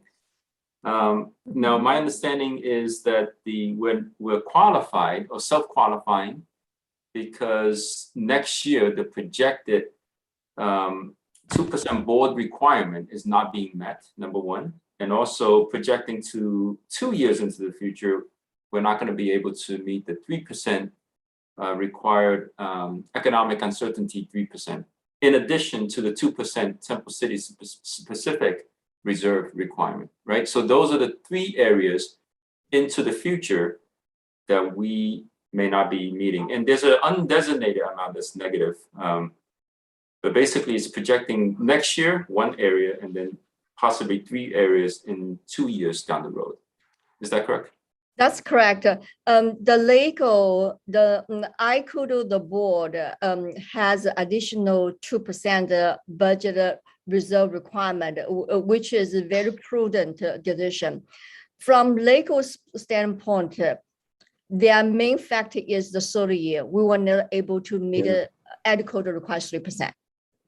So because of that, we cannot argue with legal. So that's why. But as a district, you are right. As a district, there's you summary very well for this area. But from legal standpoint, the main point is the 30 year. We cannot meet the 3 years reserve for adequate requirement. And my follow-up question is the fiscal stability plan. Will certainly, I would suppose, involve HR and our associations in the plan creation process, correct? Yeah, that's correct. Dr. Lin, here's my plan. My plan is we're able to, my best plan is able to balance the budget without the fiscal stability plan. But I think for the procedure wise, no matter what, I believe a legal will ask for that. But we were in a much better position if we can show the balanced budget second interim report and as well as the fiscal stability plan, then that will be run very well. Okay. Donna, you had something? It's okay. I'll pass. Okay. Let's go ahead and take a vote, and then we can get to, I know we only have 5 or 6 minutes left, right? Matt? So how far are we missing the 3% reserve that is required by the state in year 3? Matt, it is a lot because in 30 year, in the 22-23 year, we are in the negative. Oh, okay. So we are in a negative we have around $15,000. We have a warehouse. We have around $15,000 warehouse, stuff. So it is negative. So we don't have anything left for the reserve asset side. Okay. Yeah. I know we don't have 5 minutes. Real quick, just that the 3% reserve is a 2-week salary span. That's how much 3% is. That's correct. Thank you. Yep. Okay, so is there anything more? I know this is an important topic, so. It's not good. Right, there's definite It's been very few times where we self-qualified or declared we're qualified. Anyway, we should vote on this, and then we should take a vote to extend the meeting by another 15 or 20 minutes. Exactly, yeah. Okay, so let's take the vote. Preferential vote from Student Board Member Lee. Yes. And Member Georgino. Yes. Member Lynn. Yes. Member Sneed. Yes. Member Smith. Yes. And I'm a yes. That passes 5-0. Now, can I get a motion to extend our meeting 15 minutes? I think would do it. I would like to make the motion to extend the meeting 15 more minutes. Okay. Do we have a second? Second. Mary Sneed is provided the second. Member Lynn motioned, Mary Sneed second. And we will take a vote, preferential vote from Student Board Member Lee, Yes. Member Lynn, Yes. Member Georgino, Yes. Member Smith, Yes.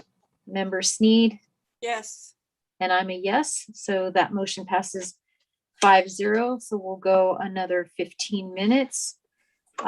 On to item number 32, approval of AB 841 grant application service agreement.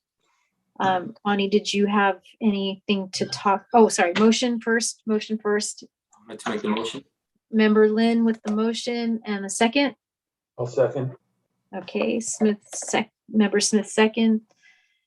Any discussion? Miss Connie, do you have anything on this one? Yeah, I just want to briefly, I know it's kind of a late, so I just want to let the board know, actually, this is good because the state gave the district funding to address the HVAC issue, to make sure that the district has the funding to do the assessment for the HVAC. And this is the first step, and then second step to repair and replacement. And we had solidified the 4 company to submit a proposal. And we think that this company came in is their proposal is from financial wise is the best fit for our needs. Okay. Any questions for Connie? All right, we'll take the vote. Preferential vote, Student Board Member Lee. Yeah. Member Lynn, Yes. Member Georgino, Yes. I'm a yes. Member Smith Yes. and Member Sneed. Yes. Okay, that passes 5-0. We're now on to Human Resources, item number 33. There's some readout language that I need to read on this one after we take the motion and get a second. Can I get item number 33 is approval of clarification and action regarding Dr. Fricker's request for vacation payout pursuant to her employment agreement. Can I get a motion and a second? I'll make the motion. Okay. I'll second. It's been moved by Member Smith and seconded by Member Georgino. This is where I'm going to read this document. Current consideration proposal, the employment agreement between the Temple City Unified School District and Dr. Kimberly Fricker allows the board at its discretion to pay Dr. Fricker the cash value of some or all of her accrued/unused vacation to limit the amount carried over from year to year. As of June 30th, 2021, Dr. Fricker had 25 unused/accrued vacation days. On July 8th, 2021, Dr. Kimberly Fricker requested the cash value of 10 unused vacation days she accrued during the 2020-2021 school year. On July 28th, 2021, the board took action to pay Dr. Fricker the cash value of 10 of her accrued and unused vacation days. The board contemplated that the balance of 15 accrued and unused days would remain available to Dr. Fricker.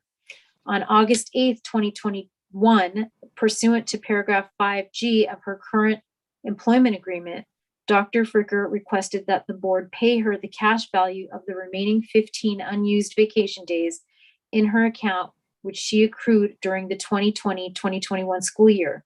Subsequent to her request, a question arose about the implementation of the July 28th, 2021 action and the remaining balance of vacation days.